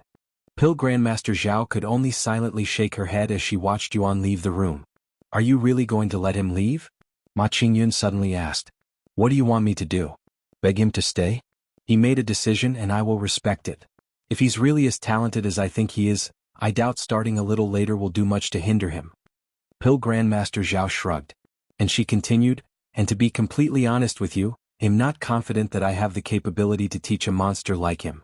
Hopefully he will encounter someone more qualified in the future. Ma Qingyun swallowed nervously. She couldn't fathom what Pill Grandmaster Zhao was thinking or feeling for her to act so humbly. After leaving the Majestic Pill Pavilion, Yuan made his way back to Meishio and the others. Sorry it took so long. I took a detour. Are we going to the stairway to heaven now? Chu Liuxiang asked. He shook his head and said, No, there's one last thing I have to do. The 10 great families, I'm going to put an end to their nonsense before it gets too crazy. It won't take too long. How do you plan on doing that? Meishio asked. Yuan proceeded to tell them about his participation in the recruitment. Chu Liuxiang chuckled after learning of it. Seriously? I can already imagine their faces when you show up. Do you need our help? Li Jinxi asked. No, I just need Xiaohua to come with me to keep up with the appearances, and I plan on dealing with them alone. Yuan looked at Xiaohua and explained, A group of people have been recruiting exiles like you, and they plan on ambushing us because of what happened not long ago. Xiaohua quickly recalled her most recent fight and nodded, Okay. Yuan retrieved one of the grand appearance-altering pill and handed it to her. We'll need to disguise ourselves. Can you change your facial features and make yourself taller? Xiaohua accepted the pill and proceeded to stare at it with a pondering expression on her face, wondering what she should make herself look like. Don't consume it now. Let's do it when we are close to our destination. Yuan quickly said when he thought she was going to swallow it there and then. Xiaohua nodded. Then it'll be off now. I'll see you guys later. Yuan left with Xiaohua shortly after, quickly making their way to the enchanted bamboo forest. About 2 hours later they arrived at their destination. Yuan consumed the grand appearance-altering pill shortly after arriving, transforming his face to look like a random stranger's face, someone he passed by on the streets and happened to remember. Xiaohua followed him and swallowed the pill. A moment later, her petite body started growing taller and taller until she was even taller than Yuan by an inch, and her face became almost unrecognizable to Yuan. Although she looks completely different at a glance, if I look closely, she somewhat resembles Xiaohua after her transformation. Yuan then asked out of curiosity, Xiaohua, that appearance, is she someone you know? Or did you make it up? Xiaohua nodded and calmly responded, She's my elder sister. Yuan's eyes widened at her unexpected words. C1308 Second Part of the Exile Recruitment. Chapter 1308 Second Part of the Exile Recruitment 1308 Second Part of the Exile Recruitment. You decided to disguise as your elder sister? Now that I think about it, I don't know anything about your family. Yuan said after a moment of silence. My family is very boring. They spend all of their time cultivating, rarely ever stepping outside their room. It's normal to see each other once every few hundred years. Xiaohua calmly said. Hundreds of years? How old are you really, Xiaohua? Yuan couldn't help but ask her. Since it wasn't her own face, Xiaohua actually looked quite threatening when she frowned. And never mind? Yuan decided not to question her further. However, to his surprise, Xiaohua responded, I don't know. You mean you are so old that you don't remember your own age? Yuan was speechless after hearing this. No. Xiaohua quickly rejected such an outrageous claim and she continued, "My memories only go up to a certain point and most of my oldest memories are missing." Really? This was Yuan's first time hearing such a thing from her. I only began recalling my memories shortly after we entered the second heaven. I also gained some more memories when we entered the third heaven, so I think that ascending the 9 heavens has something to do with my memories, Xiaohua explained. As for why she hadn't spoken of this subject earlier, it was merely due to the absence of an opportune moment for discussion. And you didn't know about any of this before? Yuan asked. Xiaohua shook her head. Then do you remember why you were in that area when we first met? Surely, it wasn't your family's backyard as you had claimed, right? Yuan recalled their first meeting and asked. I wasn't lying. Xiaohua shook her head and continued to explain, that area really belonged to my family, at least my memories told me so.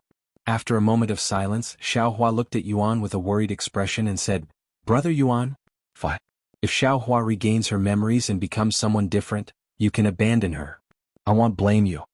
Despite her words, a calm smile appeared on Yuan's face and he quickly said, I won't do that. No matter who you become in the future, fate brought us together for a reason. Unless you decide to walk away yourself, I won't leave you. Brother Yuan. Xiaohua's face flushed with redness. Yuan then said, If anything, I should be saying that to you. After all, I am also in the process of regaining my memories. If I become someone you no longer want to follow, I won't blame you for leaving. That won't happen. Xiaohua immediately said with a firm expression on her face. I believe you. Yuan chuckled. Anyways, we're at our destination. Here's Xiaohua. Yuan showed her the old jade mask he wore and continued, just in case the exiles recognize your sister's face. Once Xiaohua wore the mask, he continued, I will be right back. Wait here for a few minutes. Okay. Yuan logged off the next moment and called the phone number he received before. Is this Xiaoyang? A nervous voice asked the moment the line connected. It was David's voice. Yes, it's me. Thank God. I thought you'd decided not to join us when you didn't contact us for so long. David said, revealing the reason for his anxiousness. Yuan then said, I'm really sorry it took this long, but something came up and I had to deal with that before coming. Anyways, I am at the location you gave me. Don't worry about it. The second part of the recruitment will begin shortly. Just sit tight and wait for our people to arrive.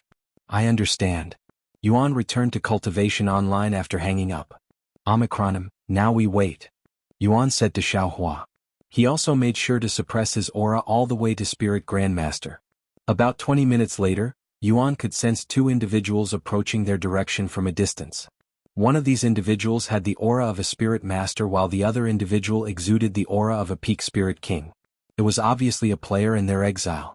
However, for some reason, these 2 individuals did not show themselves and watched Yuan and Xiaohua from a distance. Yuan didn't try calling out to them and patiently waited for them to do their thing. Eyes, do you sense the aura of an exile coming from either of them? A young man asked the tall, bulky man beside him. After a moment of silence, Eyes spoke, that tall woman beside him, she's definitely an exile. What about that man beside her? What's his cultivation? Eyes narrowed his eyes at Yuan and said, judging by his aura, he should be around Spirit Grandmaster. However, there's something strange about him. It's almost like he has more power than what's being revealed. I see. Why is that woman wearing a mask though? Doesn't that seem suspicious to you? The young man asked another question. No, not at all. Considering that she's an exile, she's wearing a mask most likely because she was only recently sent to the primordial realm, so she doesn't want anyone to recognize her. As for the rest of us, we've been in the primordial realm for so long that we don't have to worry about anyone recognizing us, at least not in this kind of lowly place. I see. Once they confirmed Yuan and Xiaohua's identity through the information provided by David, the young man and his exile finally came out of hiding and showed themselves to Yuan and Xiaohua. Are you Xiaoyang? The young man asked. Yuan nodded. You must be the recruiter for the second part of the recruitment. Not quite, and you've already passed the second part when we confirmed that you had an exile with you. My name is Dazzling Sword, nice to meet you. The young man introduced himself, but he only revealed his character's name. C1309 Gathering of Exiles. Chapter 1309 Gathering of Exiles 1309 Gathering of Exiles, Dazzling Sword? Is there another name I can address you as? Yuan asked with a weird look on his face. You can just call me Daz then. Alright. Then Daz, what's next? Yuan asked. There's still one last part of the recruitment before you can meet the others. Dazzling Sword said, and he continued, "You see, there's a reason why the 10 great families gathered all of us together. Do you know why?" Yuan pretended to think about the answer before responding. "Is there some kind of insanely hard dungeon that requires this much firepower?" Dazzling Sword laughed at his answer for a moment before speaking. "Something like that, but it's not a dungeon. It's an exile." Yuan acted surprised and exclaimed, "What? The 10 great families is doing all of this just for a single exile?" "She's not just a mere exile. She's an exile from the Azura clan." Hu Kai's exclaimed with clenched fists. Xiaohua acted surprised and shout, "What? The Azura clan? That's impossible." Yuan instructed her through divine sense. What? The Azura clan? That's impossible." Xiaohua shouted a moment later, but it sounded a bit stiff and unnatural. "I know it sounds ridiculous, and while there isn't any actual proof, just the possibility of the Azura clan existing outside the primordial realm is dangerous enough for us to work together." Hu Kai's took Xiaohua's unnatural response as a kind of shock and continued to explain further. "If it's true that someone from the Azura clan has managed to acquire the Supreme Heaven's legacy, we must work together to get rid of her before she gets rid of us. If we don't deal with her as soon as possible, none of us will have a chance of survival." Xiaohua's eyebrows twitched after hearing such a thing, as Hu Kai's made it sound like her family was the most dangerous thing in this world. If it's really the Azura clan, then I am willing to work together with the other exiles to get rid of her." Xiaohua said a moment later, following Yuan's instructions again. "Great. Then until we remove the threat, we are in a truce. If you attack any of the other exiles for any reason, we will all attack you at once. Do you understand?" Hu Kai's asked, his gaze filled with killing intent. Xiaohua silently nodded her head. "Is that all there is to it? Just hunting this exile?" Yuan suddenly asked. "Yeah. What else do you want?" Dazzling Sword nodded. "Oh, are you perhaps asking about the rewards? Don't worry, you'll receive your share once we meet up with the others." So the 10 great families are purposefully not mentioning the true purpose of their recruitment, huh? Yuan thought to himself. "Then what will happen after we finish this quest?" Yuan continued asking. "We will return to our own journey," Dazzling Sword said. "But if you manage to make a connection with the 10 great families, you can probably continue working with them." "I see. Then when are we going to make a move?" "I'm not sure about that, but from what I've been hearing, we might be moving out very soon. Anyways, if you have more questions, you can wait until we group up with the others," Dazzling Sword said. "Follow me." Yuan and Xiaohua proceeded to follow Dazzling Sword into a nearby city to use their teleportation device. As they traveled, Hu Kai started a conversation with Xiaohua. "So, what did you do to end up as an exile?" Xiaohua responded without looking at him, "I killed people." "Of course you did. All of us did. How did you kill them? How many did you kill? Did you have a nickname?" "They call me the Butcher. I had killed at least 10,000 mortals and over 1,000 cultivators." "Brother Yuan, can I kill him?" Xiaohua asked, even though she already knew his answer. "You'll get your chance later. Try to keep calm for now," Yuan said. After a moment of silence, Xiaohua responded to Hu Kai's in a cold voice. "That's all? 1,000 cultivators? You're much more pathetic than I thought." What did you say?" Hu Kai stared at her with immense killing intent shooting out of his eyes. Seeing this, Xiaohua turned to look at him and suddenly released her own killing intent. Omicron M? Xiaohua's killing intent was so powerful that it materialized around her as an aura, making it seem as though she was surrounded by the countless souls that she had murdered. Heavens! Hu Kai's fell on his buttocks from shock after sensing Xiaohua's dreadful killing intent. "Do I still need to answer your questions?" Xiaohua asked. Hu Kai's hastily shook his head. "What a fucking monster!" Hu Kai's cried inwardly. How many people did she kill to acquire such immense killing intent? Hundreds of thousands? Millions? Dazzling Sword was left dumbfounded after what had just witnessed. It was also the first instance he had seen Hu Kai's, typically assertive, behaving with such timidity. Is this the power of a Lord-grade servant? Dazzling Sword swallowed nervously, as Hu Kai's was only an elite-grade servant. After a while, they reached a sizable mansion perched atop a solitary hill, approximately 100 miles away from the nearest city. Yuan could sense the presence of over 100 individuals inside this building, and most of them were spirit kings. 112 spirit kings. So they managed to recruit this many exiles, huh? Yuan sighed inwardly. However, even though he was against so many exiles, Yuan did not feel worried in the slightest. "Where are we?" Yuan asked Dazzling Sword. The Xiong family's property. Those rich bastards bought this land and this mansion here just for this quest. Dazzling Sword sighed out loud and he continued, anyways, once we go inside you'll be assigned to a room. Stay in there until you're called. Someone from the 10 great families will personally interview you later. If they approve of you, you'll officially be recruited and receive your rewards. C1310 Exiles. Chapter 1310 Exiles. 1310 Exiles. After giving Yuan a brief explanation of what to expect, Dazzling Sword opened the mansion doors and led him inside. The interior was extremely quiet, almost as though they were the only ones there. Of course, that wasn't the case. Most of the exiles were in their own room with their partner, guiding their partner's cultivation. Since it required one to reach the Supreme Heaven to complete the Supreme Heaven's legacy and exiles are unable to ascend on their own, they could only rely on their partners. Regrettably for these exiles, their partners were players who were unaware of cultivation until very recently, so it was much harder for them to grasp cultivation techniques. If it weren't for the system's assistance, most of them would be utterly hopeless when it comes to cultivation. Sometime later, Dazzling Sword led Yuan and Xiaohua to their room where they would be sharing together. This will be your room for now. Once you are officially recruited into our group, you'll receive another room. You are also not allowed to roam this place until then. Any questions? Dazzling Sword explained. How long will it take for the recruiter to show up? Yuan asked. It shouldn't take long. A few hours at most. You have a Lord-grade exile after all. Dazzling Sword said. Later then. Dazzling Sword closed the door on the way out. While they waited for the recruitment to continue, Yuan used his divine sense to scout the area and examine everyone within the building. Out of the 112 exiles, the majority of them were men with only 4 being female. They also had the appearance of a gangster and the aura of a delinquent. They are the type that people subconsciously avoid on the streets. Xiaohua, I know that as an exile you feel responsible for the other exiles, but as partners, it's only natural to share responsibilities. Can you leave them to me this time? Yuan asked her. Okay. Xiaohua reluctantly nodded her head. Even if she wanted to deal with these exiles, she knew that she did not have the capability to do so in her current state. Of course, it would be a different story if she released the seal within her like the last time, but Xiaohua did not want to rely too much on the monster within her. But Brother Yuan, I want you to let me take care of that man from before. Xiaohua suddenly said.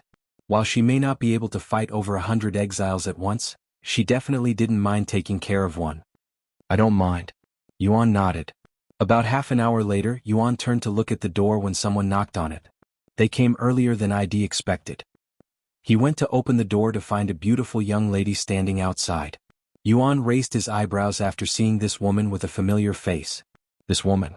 If I recall correctly, we met during my visit to Baihua's estate. What was her name again? As Yuan tried to recall her identity, the woman greeted him with a friendly smile and said, Hello, I'm Fiery Queen from the Walker's family. May I come inside, Xiaoyang? Fiery Queen? All right.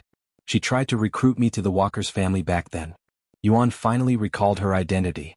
Despite his excellent memory, his mind tends to automatically filter out unnecessary or unimportant information. Please. Yuan gestured for her to enter the room. As Fiery Queen entered the room, her eyes shifted towards Xiaohua, who was calmly seated on the couch.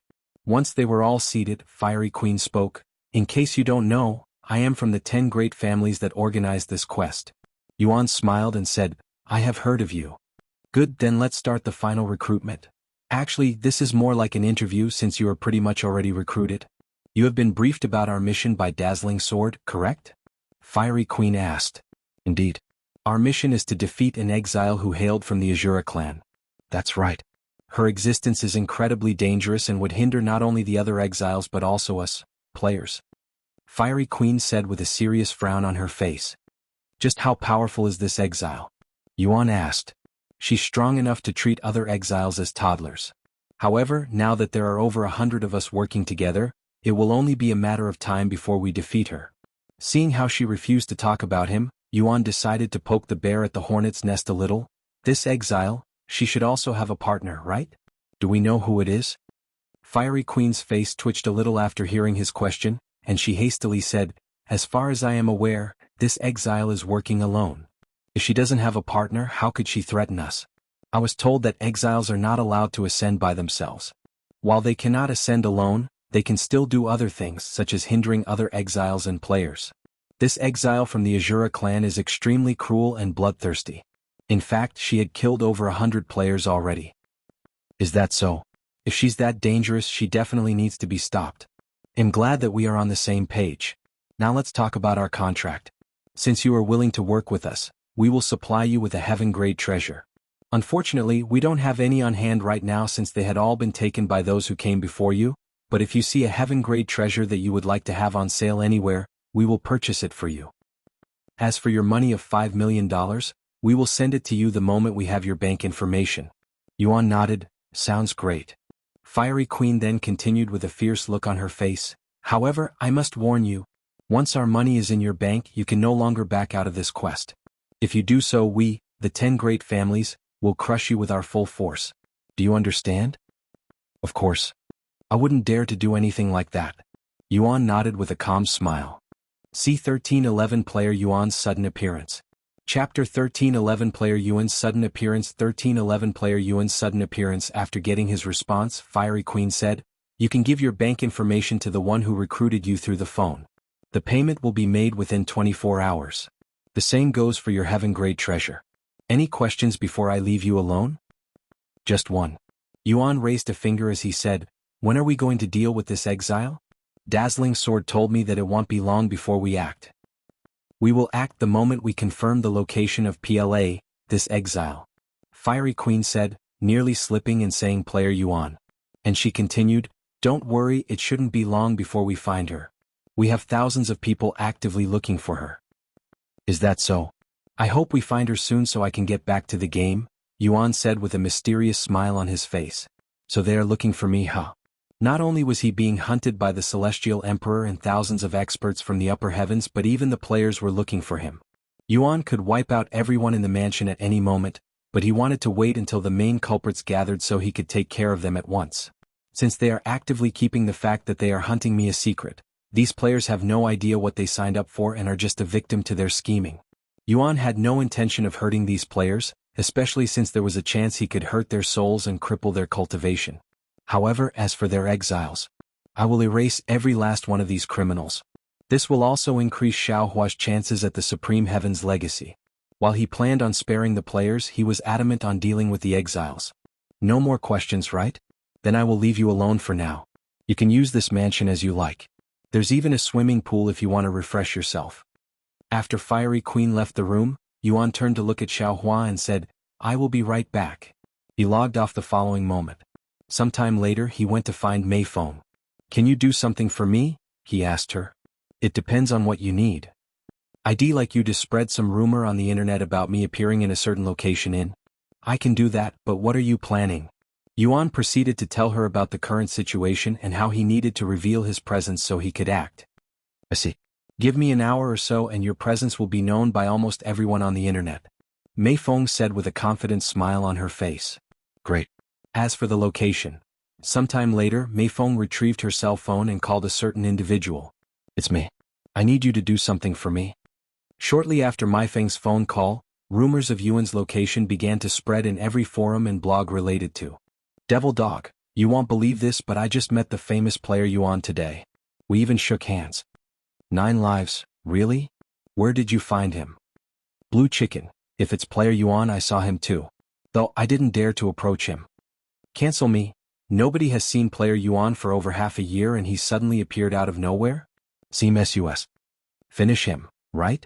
This dude's probably just looking for clout." "Devil Dog, if you don't believe me, you can go there and look for him yourself. I don't know what he was doing, but he's probably in the middle of a quest." While some people did not believe the rumors, there were many who believed it. It didn't take long for the rumors to reach the 10 great families' ears. Omicron, what? Player Yuan was spotted at Enchanted Bamboo Forest? There's no way this is real. Xionglu did not dare believe his ears. The likelihood of Yuan appearing near their base just as they sought him out was near impossible. It would be no different than him intentionally walking into their crosshairs. Even if the rumors are true, what could he possibly be doing there? Fiery Queen questioned. "Does it matter if the rumors are true or not? We still need to check it out for ourselves." Chen Huaqing said. "I sent some people to investigate the moment I heard it," Xionglu said. Despite his doubt, he could not allow the chance of finding Yuan to slip away, even if the chances were almost impossible. And he continued, call everyone from the group and make sure they are standing by in Cultivation Online just in case.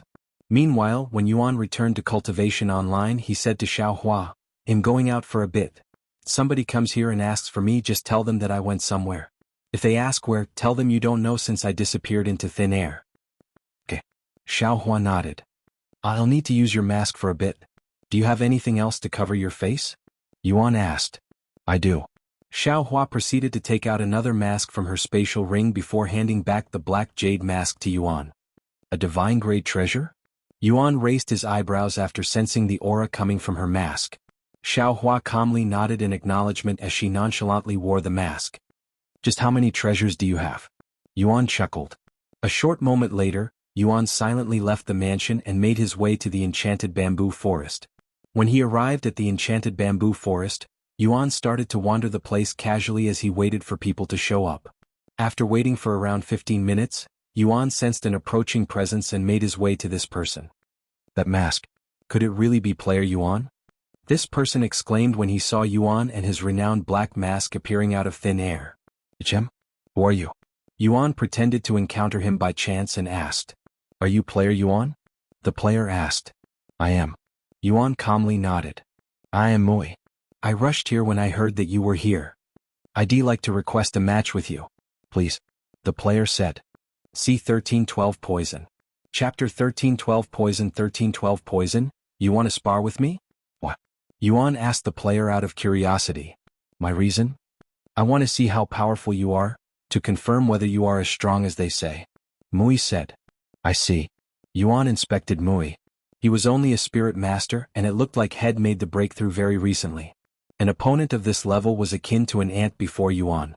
In fact, he could erase Mui without lifting a finger. However, Yuan sensed several more presences appearing not far away and wanted to use this opportunity to spread his own presence even more. I don't mind a spar, but the difference in our cultivation is very vast. Even if I limit myself and don't use any spiritual energy, I might kill you by accident. Are you okay with that? Yuan asked Mui. I don't mind. Mui said with a nervous smile on his face.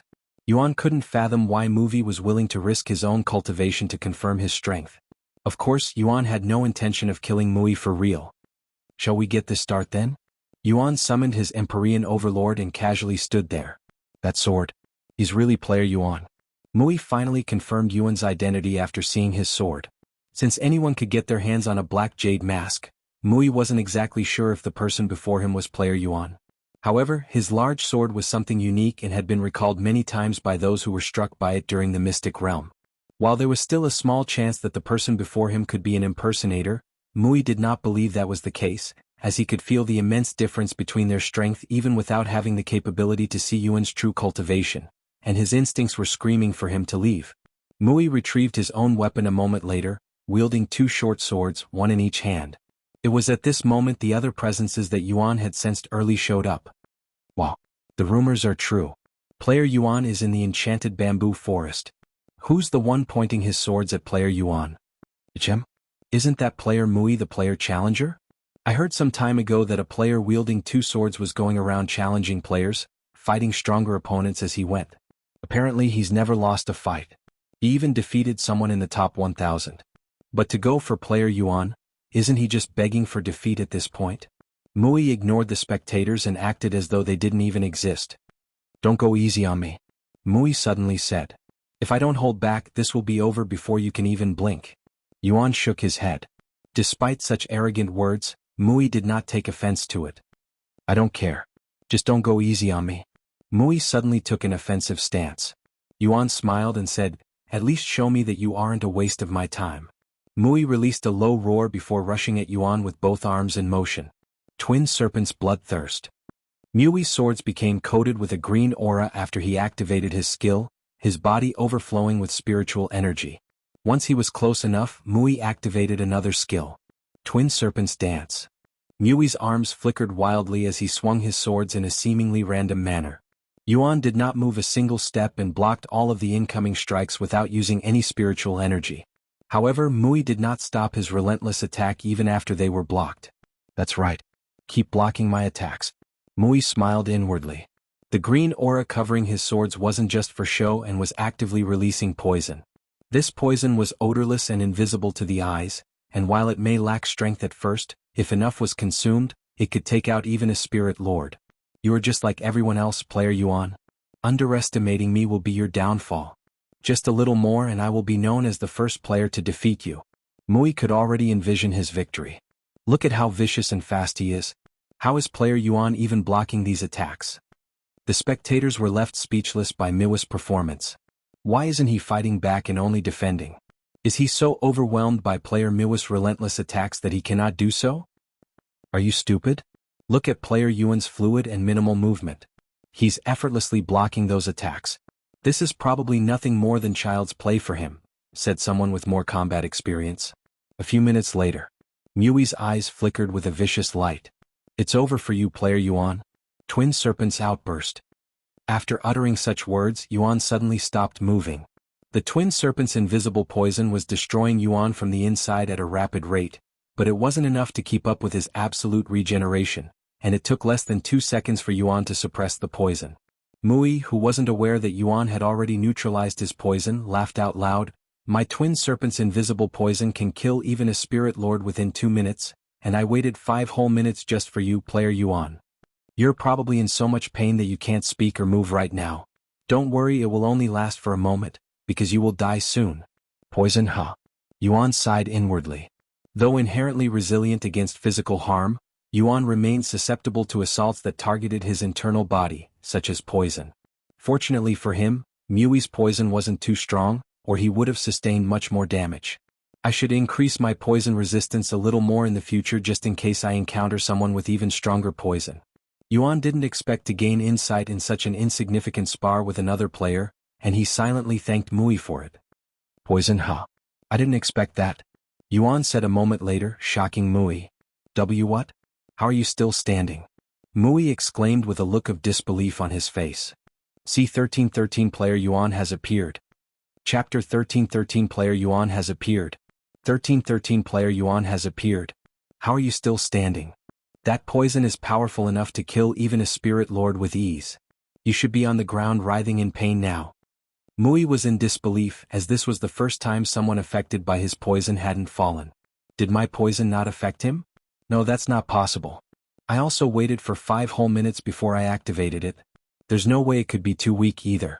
If I was only a spirit lord, your poison might have worked on me.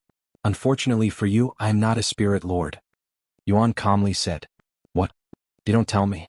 You're a spirit king? Mui exclaimed in a shocked voice.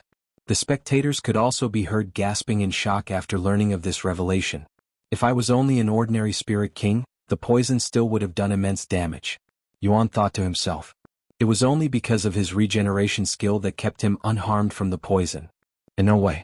How did you manage to reach Spirit King so fast? Even the top players are only at Spirit Grandmaster, with the peak players barely entering Spirit Lord. Mui asked in a nervous voice. Yuan shrugged. I'm not sure. It just happened. If only Mui knew that Yuan was a peak Spirit King who couldn't progress further because of his unique physique. Anyways, is that all you've got to show me? Yuan then asked. He paused for a moment before continuing with narrowed eyes. If so, I will end our little spar. Mui felt chills throughout his entire being after feeling Yuan's gaze. And not yet. Mui roared as he clenched his fists and rushed forward. Fuck. If I cannot defeat him with my trump card, what chances do I have left? There's no way I can beat him without my poison. Mui cried inwardly as he relentlessly swung his swords at Yuan. Seeing this, Yuan sighed. I guess you have nothing else to show me. Wait. Mui exclaimed. I'll give you a minute. Yuan calmly said. Mui scrambled his brains, but in the end he had nothing else to show. Since you helped me gain some insight, I will help you as well. Yuan suddenly said. Excuse me? Mui raised his eyebrows. You wanted to confirm the rumors of my strength, correct? What are these rumors? Yuan asked. That you have the strength to destroy a mountain with a single swing? Mui recalled one of the comments had read online. Destroy a mountain with a single swing, huh? Yuan looked around and could see several mountains in the distance. He chuckled and said, as much as I want to show you that I could destroy a mountain, I cannot destroy nature for such a pointless reason. Instead, I'll show you something else. Yuan suddenly released his cultivation, causing it to burst out of his body. What the hell do you plan on doing? Mui fell on his buttocks from shock and subconsciously began crawling backward. Yuan clenched the Empyrean overlord and stood there with an overbearing posture. Please, spare me. Mui cried out loud with tears flowing down his face. Heaven-splitting sword strike. Yuan swung his sword, but it wasn't at Mui. The following moment, a massive beam of spiritual energy shot toward the cloudy sky, blowing all of the clouds away and creating a clear sky for as far as one could see with their eyes. The spiritual energy from the technique was so immense that some of the spectators fainted for a brief moment. What do you think? That should have been enough to destroy a mountain. Yuan looked at Mui with a smile afterward. Mui could only absently nod his head. Forget about a mere mountain. He could wipe out a dozen mountains or multiple cities with that much power. Mui cried inwardly. Meanwhile, at the Xiong family's mansion where all of the exiles are gathered, the exiles are alerted by the immense spiritual energy they have just sensed. Ceasing their activities, they redirected their attention to the windows, observing the abrupt transformation of the previously cloudy sky into a clear expanse. What in heaven's name was that just now? Who released that spiritual energy?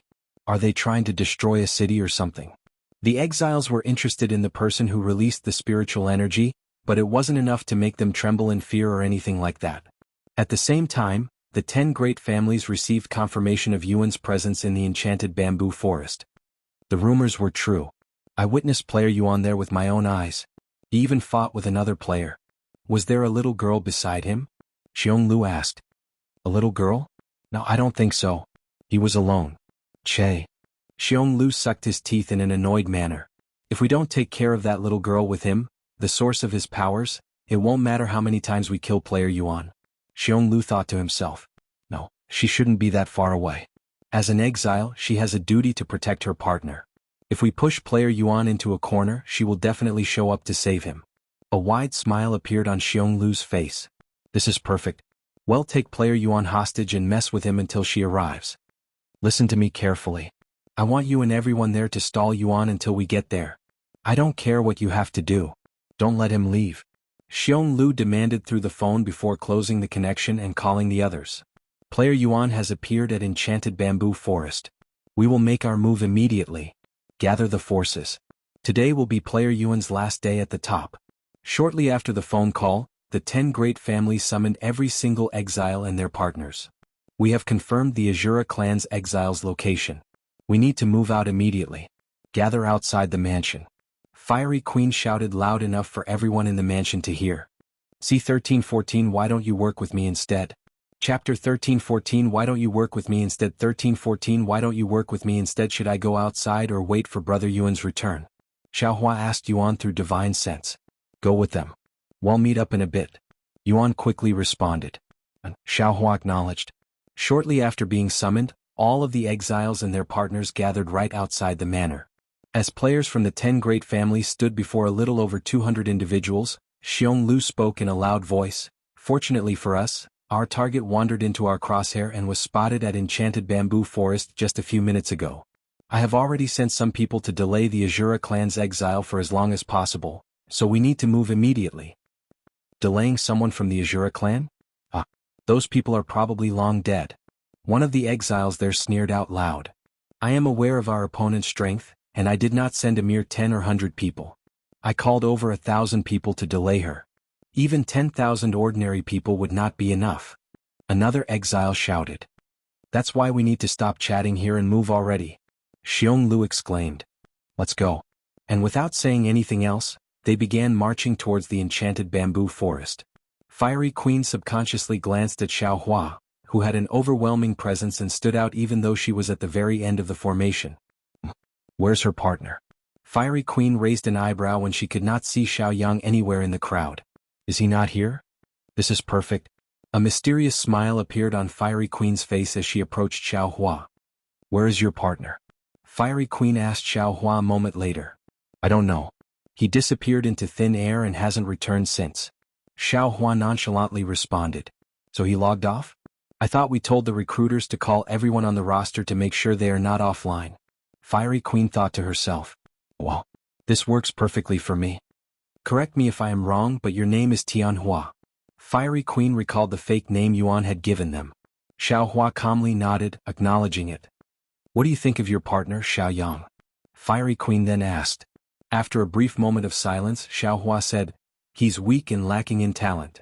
Fiery Queen's eyes flickered with excitement after hearing such an answer, and she quickly said, "In that case, why don't you work with me instead?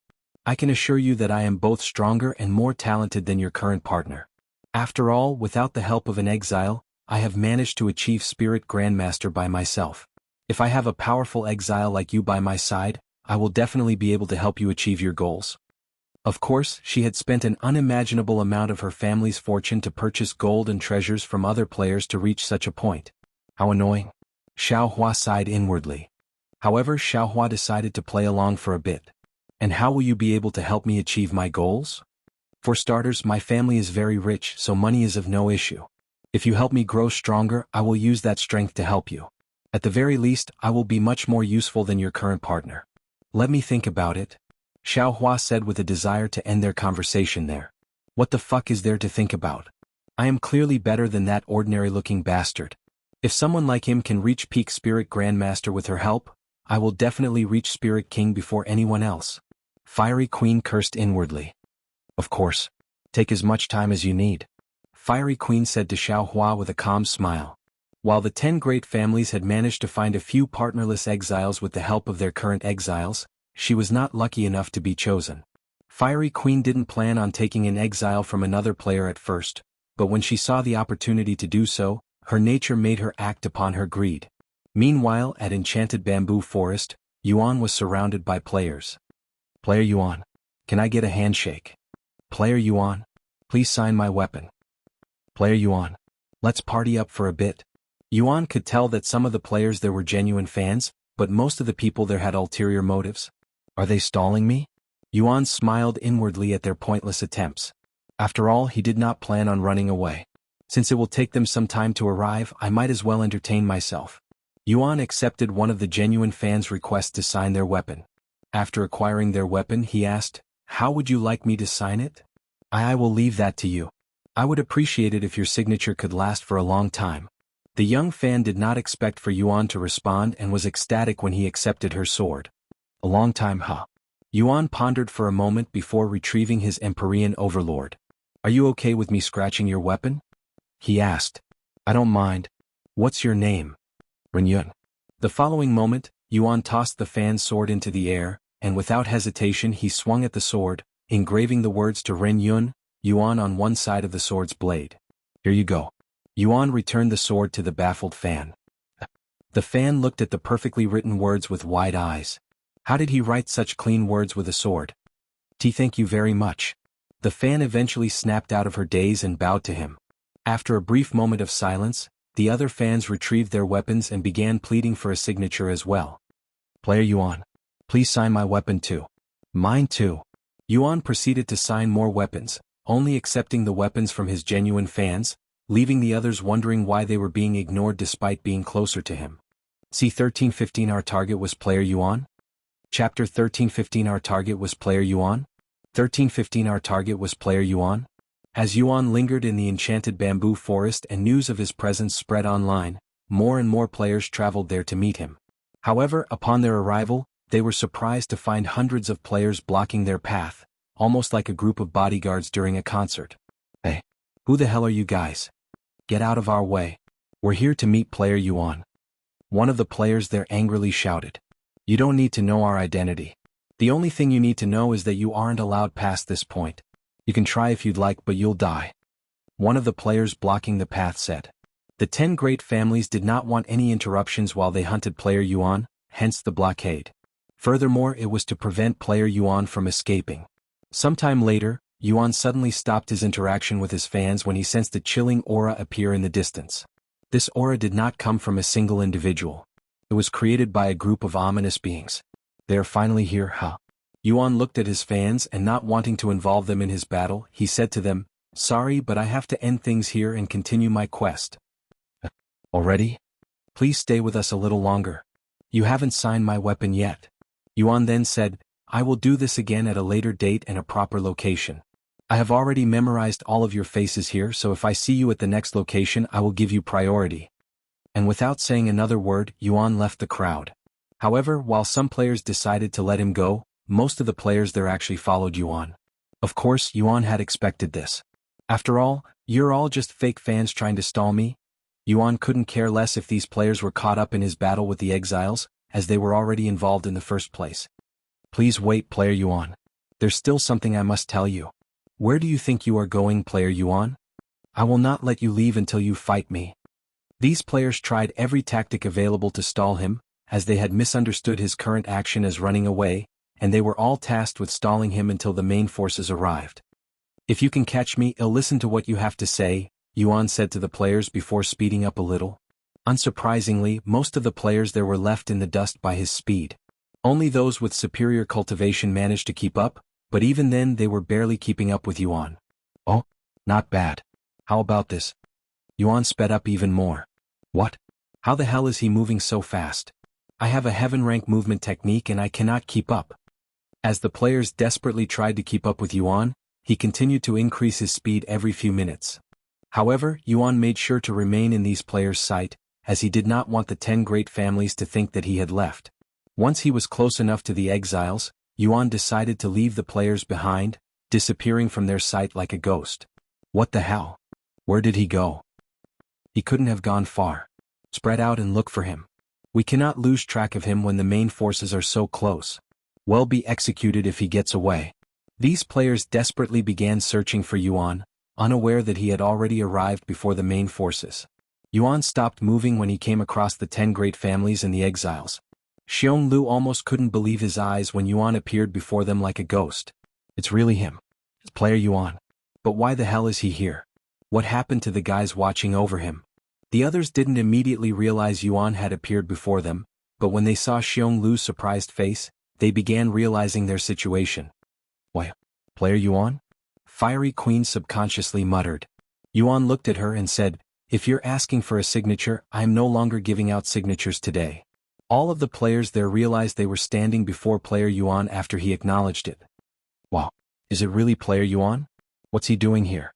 This is my first time seeing him in person. How lucky. Besides the players from the 10 great families, everyone there did not know they were going to be hunting Yuan in just a moment. What a coincidence, Player Yuan. I've been looking for you. You have no idea how much I have wanted to see you since our last encounter.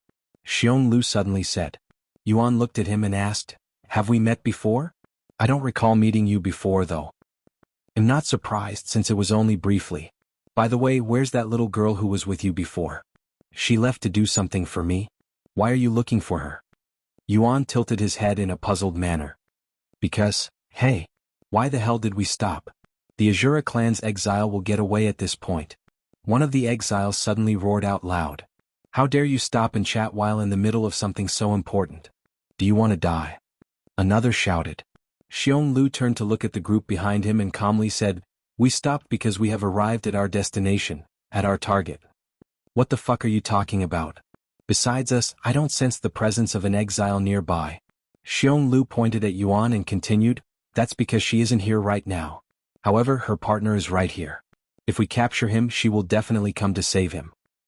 What? Our target was Player Yuan? You didn't tell me about this. One of the players there exclaimed in shock. I also wasn't told about this. What is the meaning of this? Did you lie to us? The players began shouting with clear disbelief on their faces. C1316 Confronting the Exiles. Chapter 1316 Confronting the Exiles. 1316 Confronting the Exiles. What is the meaning of this? I thought we were after an exile. Nobody said anything about hunting a Player Yuan, much less. The players were outraged when they realized that they had been tricked by the 10 great families to go after Player Yuan, who was an idol to many of them. Shut up. Xiong roared, quickly silencing the scene. We are after the exile. However, we recently learned that she had formed a partnership with Player Yuan. Unfortunately, we weren't able to reveal this information in time. If I have to fight Player Yuan, I'd rather quit this group. Someone suddenly said. Right. I'm leaving. Another exclaimed. More and more of the players started threatening to leave the group. Xiong body trembled in anger and he shouted a moment later, you can leave if you want. However, don't forget about the contract that you signed. Not to mention the money that we have already sent you. You are obligated to fulfill your duties. If you decide to leave without fulfilling your duties, the 10 great families will become your enemy. I will ensure of that. The players trembled in fear after hearing Xionglu's words, their faces filled with despair. While player Yuan may be the strongest player in the 10 great families have real influence in the real world, and their influence isn't small. In fact, the 10 great families are so immensely wealthy and influential to the point where even the government could not touch them without risking a serious backlash in the economy amongst other things. If ordinary players were to make an enemy out of such titans, their lives would be ruined, not to mention their friends and families. Be player Yuan or not, I will fulfill my duties. The players changed their minds in the blink of an eye after hearing Xionglu's threat. The 10 great families' power was on full display at the moment. Seeing this, Yuan could only shake his head in silence. He felt bad for the players.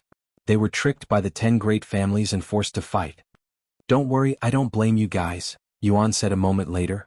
When the players heard Yuan's words, they felt less guilty about their actions. Meanwhile, the exiles were running out of patience. I don't know what you lots are chatting about, but I have no reason to raise my hand against a mere child. I only agreed to work with you because of the Azura clan's exile, yet I don't see her anywhere. What is the meaning of this?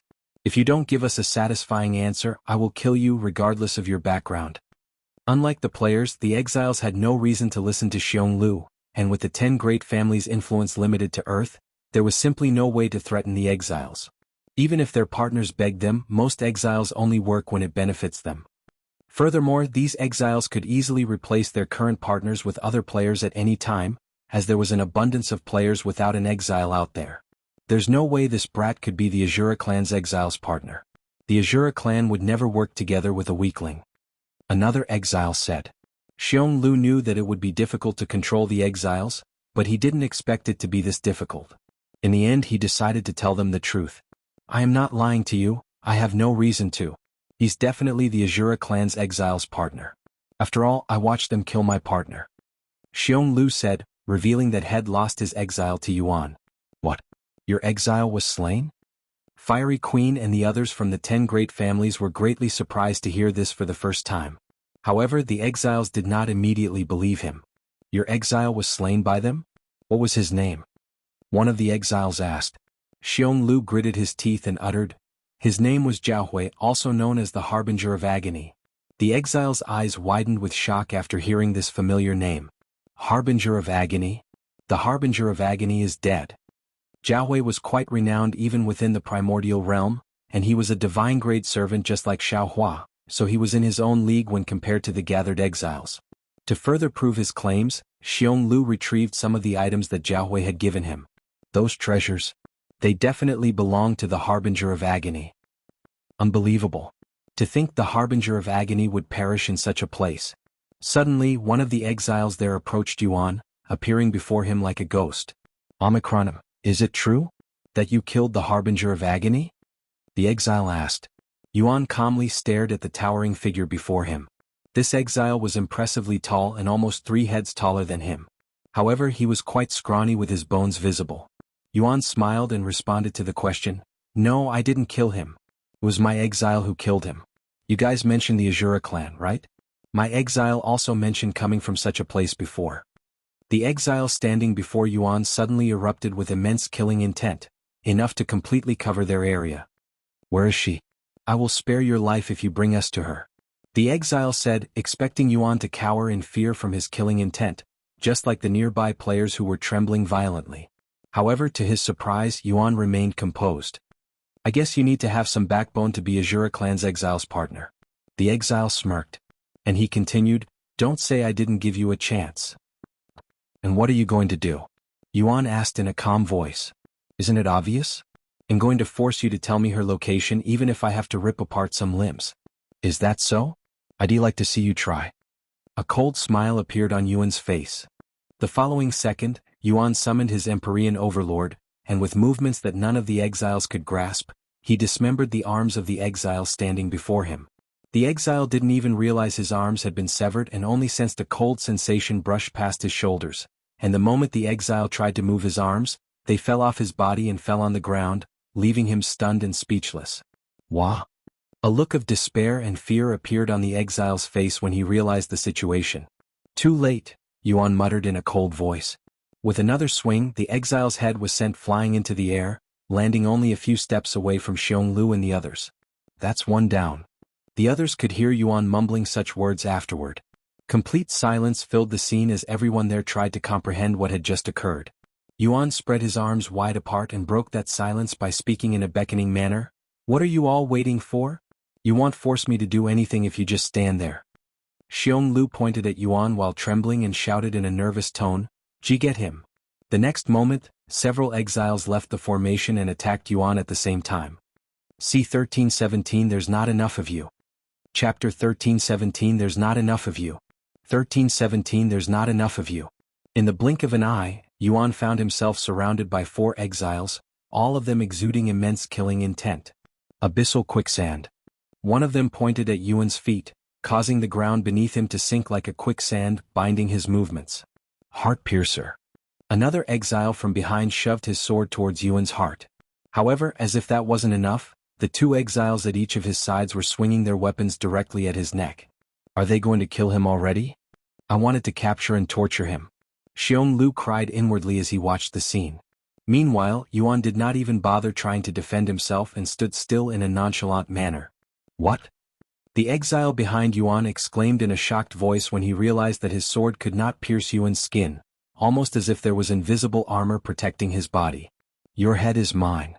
A split second later, the exiles by his side reached his neck with their weapons, but just like the first attack, their weapons were stopped and could not penetrate Yuan's skin, much less take his head. What in heaven's name? Everyone there muttered in a dazed voice, as they were unable to comprehend what they were witnessing. Did the exiles stop their attack right before they could kill Yuan, or did something stop them? None of the spectators could tell for sure. You should put a little more arm strength into your strikes if you want to kill me, Yuan suddenly said in a calm voice.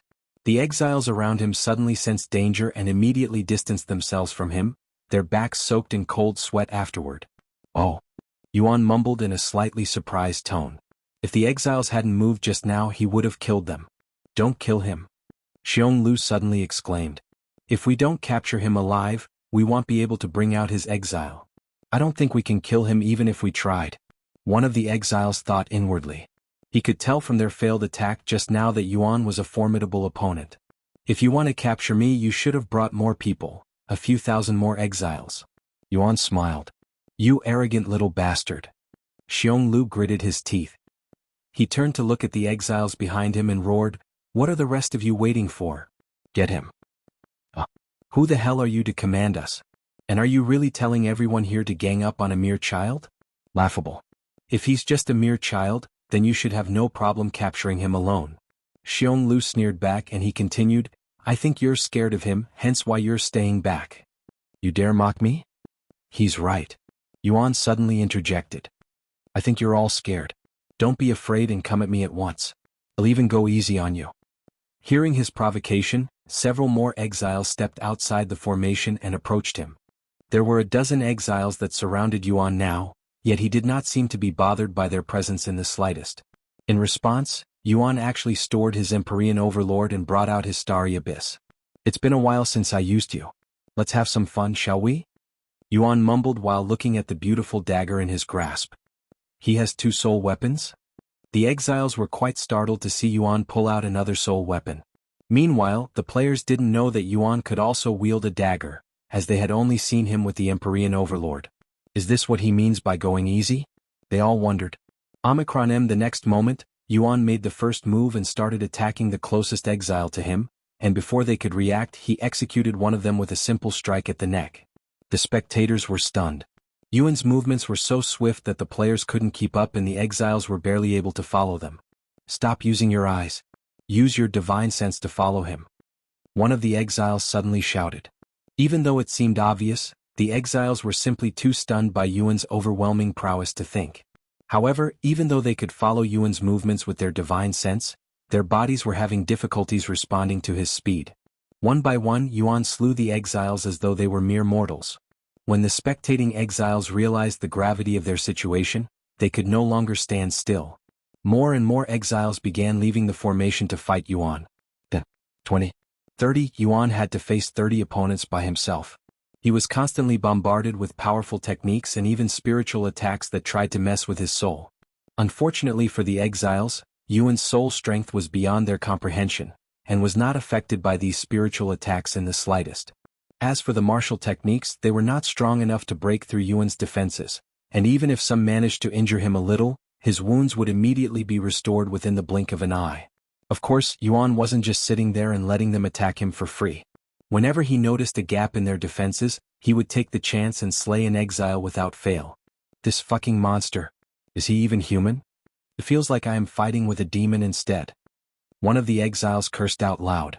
The players witnessing their fight were just as stunned if not even more shocked. Xionglu, I thought you said that only player Yuan's exile was powerful.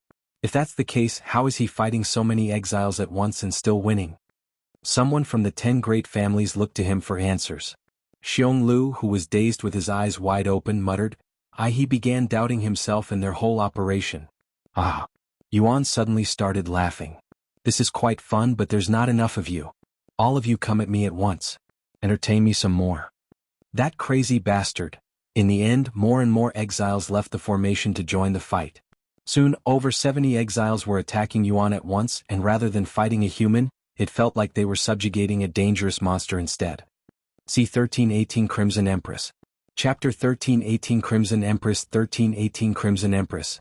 Why aren't my spiritual techniques working on him? It's as though they're passing right through him.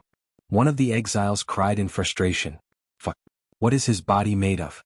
Not even my divine grade treasure can pierce his skin. Another cursed out loud. The Azura clan's exile must have drowned him in treasures. There's no way a mere spirit king could fight so many of us at once. Keep attacking him. There must be a limit to his tricks. He will eventually run out of spiritual energy too.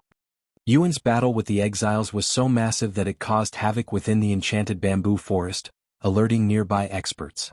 With every release of a potent technique by an exile, the entire forest quivered. Furthermore, with so many powerful cultivators gathered in one area, the pressure within the forest was intense and unbearable for the players there, forcing them to evacuate the enchanted bamboo forest, as they were losing health just by being in the vicinity. Half an hour into their fight, Yuan slew over 30 exile, and there were only 4 exiles who have yet to join the fight, Xiaohua being one of them. Fiery Queen, seeing this, approached her and said, "Are you not going to join the fight? We'll lose more exiles at this rate. Please, we need your help." Xiaohua glanced at her with a cold gaze, sending shivers down her back. "Brother Yuan, what should I do?" she decided to ask him. Yuan smiled and said, "Do whatever you want." After receiving his response, Xiaohua looked at the exile standing not too far away from her, the one who partnered with Dazzling Sword. Then, without any hesitation, she approached him. Dazzling Sword suddenly sensed a presence behind him and turned around. What? To his absolute surprise, Xiaohua was standing behind his exile with her arm extended and fingers grasping onto his exile's neck. What the fuck do you think you are doing to my exile?" Dazzling Sword exclaimed, catching the other's attention. "Tianhua, what are you doing? Your enemy is over there." Fiery Queen couldn't believe her eyes. Xiaohua ignored Fiery Queen and the other players. Shortly after grasping onto the exile's neck, she tossed him outside the formation. "Senior, what are you doing?" The butcherer asked her with a puzzled look on his face. "I don't like you and your face is annoying, so I am going to kill you," Xiaohua said as she retrieved 2 large swords, wielding one in each hand. "If you think I am just going to sit back and let you kill me, you're gravely mistaken." The butcherer grabbed the 2 axes strapped to his back and wielded one in each hand like Xiaohua. The following moment, Xiaohua kicked her feet and flew at the butcherer, who confronted her with sweaty palms. Despite his words just now, he knew that he had no chance of winning against her after learning of her killing intent not long ago. However, he wasn't expecting to fight her by himself either. Sure enough, the 2 exiles who had refrained from engaging Yuan due to their lack of confidence quickly opted to assist the butcherer upon witnessing Xiaohua's betrayal. The butcherer and the other 2 exiles surrounded Xiaohua with a triangular formation. Xiaohua was not confident that she could fight 3 exiles at once, but when she remembered that Yuan was fighting over 70 of them at once, she gritted her teeth and tossed away all of her useless thoughts. "If I am going to follow Brother Yuan, I will need to get stronger, much stronger than I am currently." A resolute expression appeared on Xiaohua's face. Heavenly domain, full power. A vicious light flickered within Xiaohua's gaze right before a tyrannical pressure enveloped the 3 exiles surrounding her. What is this? Xiaohua took advantage of the exile's stunned state and swung her large swords at the exile standing closest to her, executing him in a single strike. Heaven-sealing technique. Without any pauses after the kill, She immediately sealed the cultivation of the next closest exile before swinging her sword at him. And my cultivation is sealed? The exile didn't realize that his cultivation had been sealed until it was too late. In the blink of an eye, Xiaohua slew 2 of the 3 exiles, leaving the last one, the butcherer, completely speechless. Xionglu, who couldn't be bothered by the commotion behind him, finally decided to take a peek, and his eyes widened when he saw the swords in Xiaohua's grasp. Her. That's her. She's player Yuan's exile. Xionglu exclaimed in a terrified voice after recognizing her swords. What? The players turned to look at Xiaohua with wide eyes. Even the exiles fighting Yuan stopped moving and risked their lives to look. You told us she was a little girl. Which part of her is little? One of the exiles suddenly cursed out loud. I'm sure it's her. She used the same weapons when she fought my exile. I cannot explain her change in appearance, but I am certain that it's her who killed Jiaohui. Xionglu said. Did she consume an appearance-altering pill to fool us? One of the exiles deducted correctly. Appearance-altering pill? To then. Fiery Queen turned to look at Yuan with a horrified look on her face. Yuan smiled and said out loud, I guess there's no point in hiding now, Xiaohua. He removed his mask, revealing his appearance as Xiaoyang. Xiaoyang? You bastard. How dare you trick us? Fiery Queen's face flushed with redness after realizing that they had been completely played by Yuan. Xiaohua also removed her mask, revealing her sister's beautiful appearance. When the exiles saw Xiaohua's face, their faces immediately paled. C1319 Empress. Not one exile there did not recognize Xiaohua's sister's face. After realizing the identity of their target, the exiles suddenly lost all motivation to continue, with some even dropping their weapons in despair. C1319 Outside. Chapter 1319 Outside. 1319 Outside. All it took was a mere glance at Xiaohua's face for the exiles to lose their will to continue fighting. C1319 Empress. We were after the Crimson Empress this entire time? When the exiles came to this realization, their faces twisted with fear and despair. What's going on? Why did they stop the moment they saw her face? Fiery Queen and the other players wondered inwardly as they tried to comprehend the situation. Unlike the exiles, the players were oblivious of the Azura clan's true influence and power, much less about this Crimson Empress. Crimson Empress? We didn't know you were here. Please spare me. One of the exiles suddenly got onto his knees and kowtowed while begging for his life. I was tricked into doing this. If I had known it was you, I wouldn't have came here. Another exile dropped his weapon and surrounded his hands toward the sky. They are this terrified of her? Just what kind of person is her sister? Yuan wondered inwardly, finding the exile's reaction to be quite entertaining. Abruptly, several exiles in the vicinity pivoted and started sprinting away, displaying a sense of urgency as if their very lives hinged on making a swift escape, devoid of any hesitation. Where do you think you are going? Yuan swiftly reacted to their escape and activated 10,000 ghost blades, creating hundreds of starry abyss to chase after the exiles. None of the exiles managed to run away successfully and perished out of sight shortly after they ran. When the other exiles saw this, they tossed away any thought of running away. However, most of them never even intended to run away in the first place, as they weren't foolish enough to turn their backs on the Crimson Empress. Crimson Empress, please have mercy. We will accept any punishment you give us. This was the best way for these exiles to save their lives, by giving it up on their own and hoping the Crimson Empress would spare them. However, it wouldn't be out of pity or generosity. In the Crimson Empress' eyes, they were as insignificant as ants, and unless one was a psychopath, they wouldn't go out of their way to step on every ant they saw. Xiaohua wasn't sure what to do in this situation. She didn't expect to cause such a commotion by using her sister's appearance. Suddenly, just as Xiaohua opened her mouth, her figure began shrinking. In the blink of an eye, Xiaohua returned to her original appearance. This was witnessed by everyone there. Naturally, it was due to the appearance-altering pill running out of effect. Yuan also reverted to his original appearance. Following a prolonged moment of silence, the exiles, initially trembling in fear, transitioned to trembling with rage upon understanding the situation. Why, you little bitch? Who the fuck are you? How dare you mess with us by using the Crimson Empress appearance? The exiles rose to their feet, gripping their weapons with renewed determination.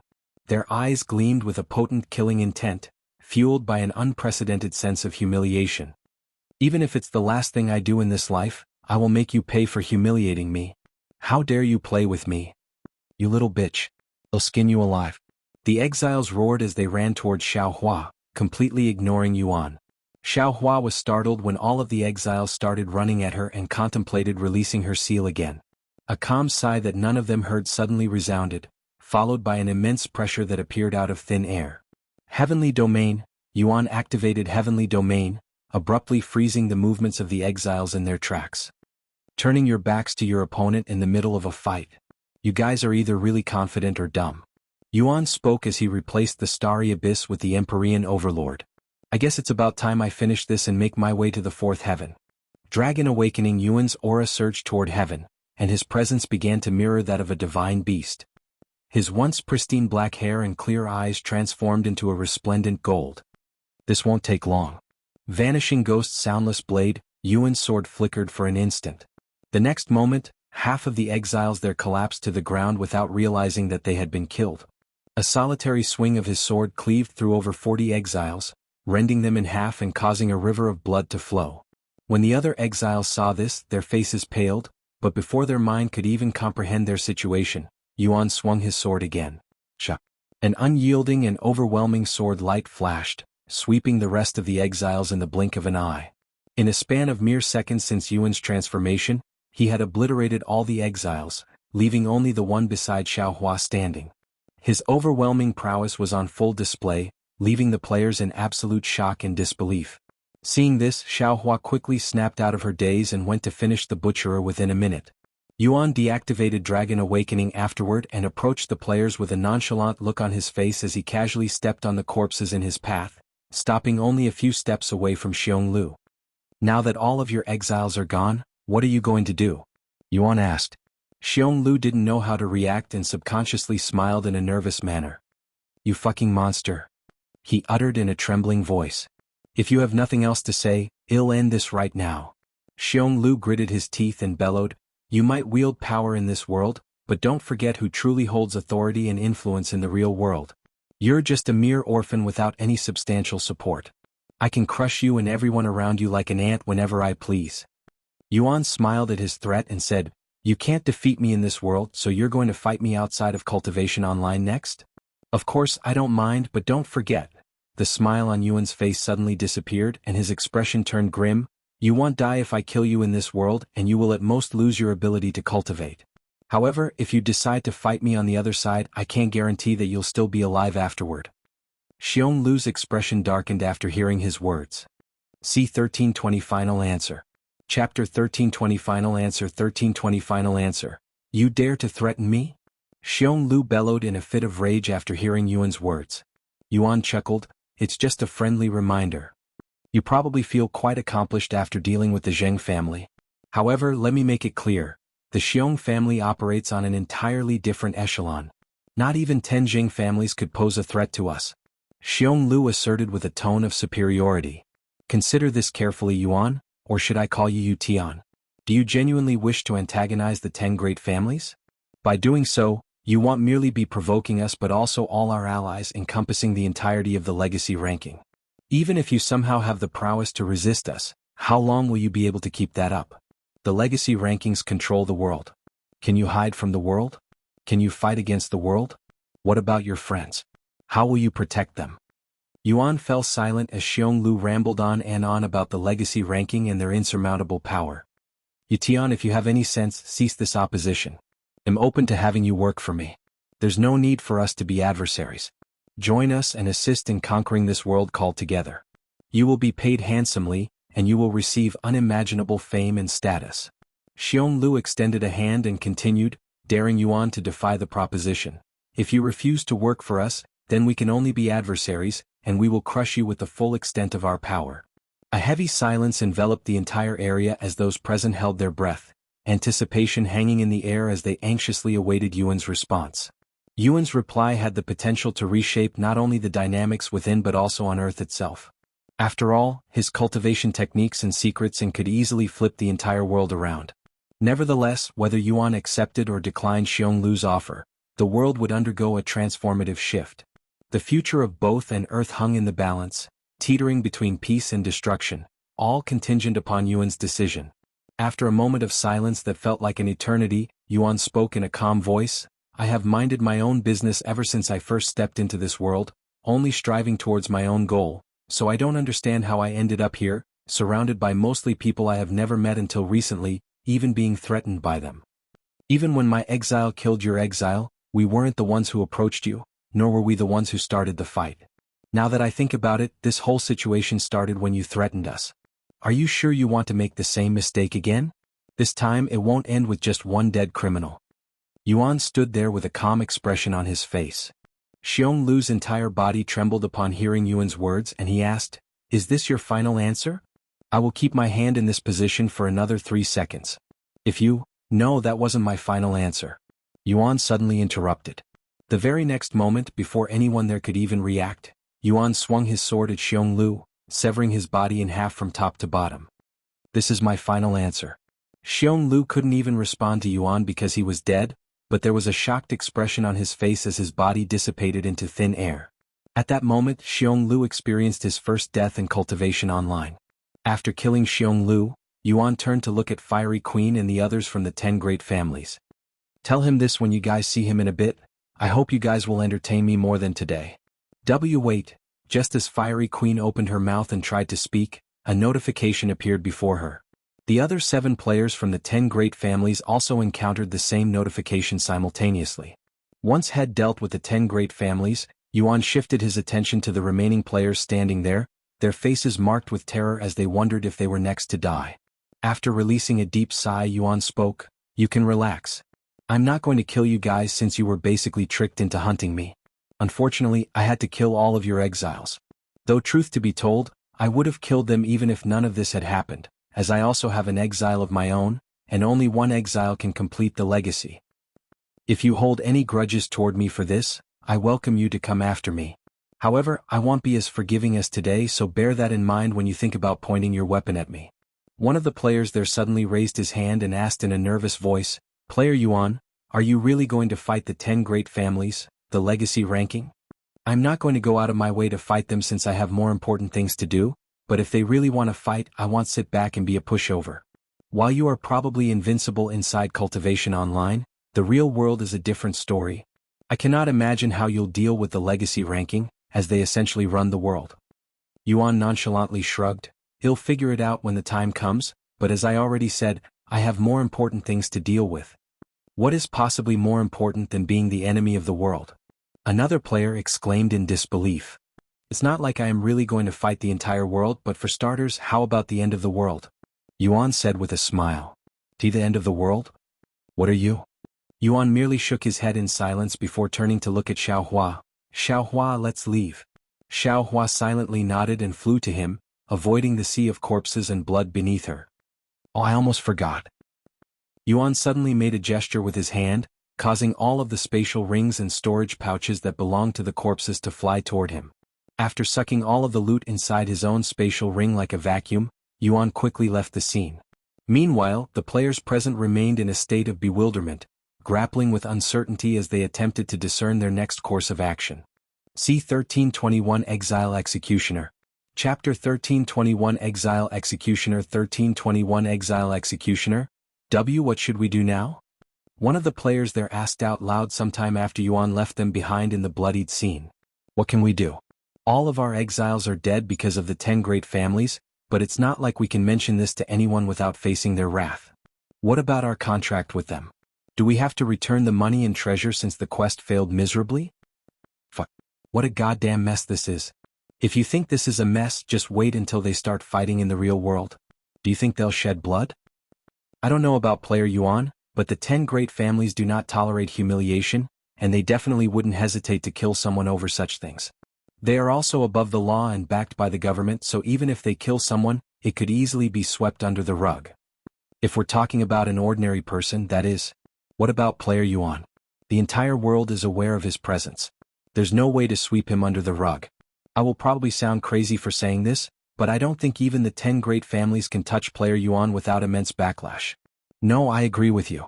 If this had happened a year ago, I would have definitely called you crazy. However, is no longer just a game, and just think of how much information and knowledge player Yuan has about. All of that information is priceless and could be used to fight back.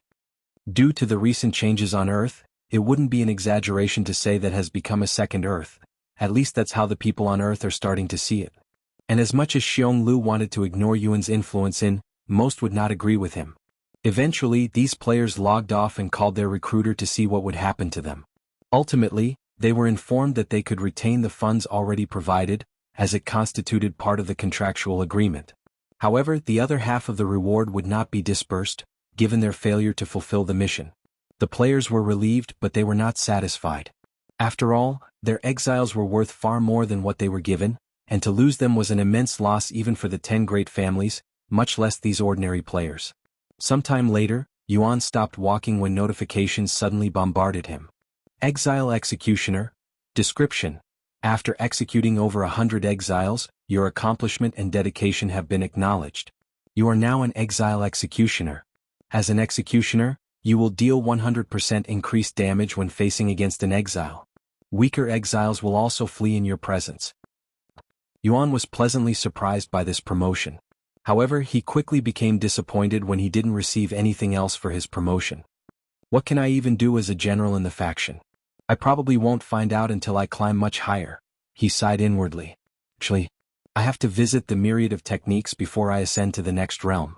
After deciding to visit the myriad of techniques, he started making his way to the nearest city. Meanwhile, the players of the 10 great families gathered outside Cultivation Online sometime after they died to Yuan. The atmosphere within the meeting room was thick with a profound silence, and not a soul uttered a single word for minutes after assembling, almost as if they were all too ashamed. After many minutes of silence, someone eventually spoke out. "What am I doing here?" Bai Lianhua asked. Even though she did not expect to be summoned and had no desire to attend, her curiosity about their present predicament proved too compelling to ignore. Upon arriving last and sensing the tense atmosphere, she promptly discerned that their endeavors had ended in failure. So this is a losers' gathering, huh?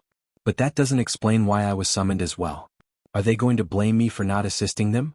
Bai Lianhua wondered inwardly as she anxiously waited for a response. However, nobody answered her question. After another minute of silence, Xiong Lu spoke. Did anyone here lose their ability to cultivate? Since there was a chance for one's cultivation to be crippled after death, he had to know if anyone there experienced such a tragic fate. Losing their ability to cultivate? Bai Lianhua raised her eyebrows. That could only happen if you die. Did Yuan slaughter all of them? Bai Lianhua could barely keep her composure after learning of this news. If she had even slightly worse self-restraint, she would have burst out laughing. In response to Xiong Lu's question, everyone that were slain by Yuan shook their heads. He killed all of them. Bai Lianhua subconsciously grinned at their misfortune. When Fiery Queen saw Bai Lianhua smiling at them, she immediately slammed the table in anger. What the hell are you smiling about, Bai Lianhua? Do you think this is funny? Bai Lianhua didn't even realize she was smiling until it was pointed out and was surprised by Fiery Queen's sudden outburst. But she didn't back down and chuckled. Of course I find it funny. The 9 of you, the strongest and most powerful players in Cultivation Online, couldn't take down a single player and even died to him, not to mention the other players you recruited. I have never seen a failure of such epic proportions. This will definitely go down in history, I will make sure of it. You're going too far, you bitch. Fiery Queen roared. The others also started cursing at her. Bai Lianhua merely shrugged at their insults. You're tuning in to the Han Li's Wuxia Chronicles YouTube channel. We're so grateful for your support, and don't forget to subscribe to join us on this incredible journey through captivating stories. Your generosity through donations truly makes a world of difference, as it's the primary source of revenue that allows me to expand and enhance this channel for you. Thank you from the bottom of my heart for being a part of this adventure.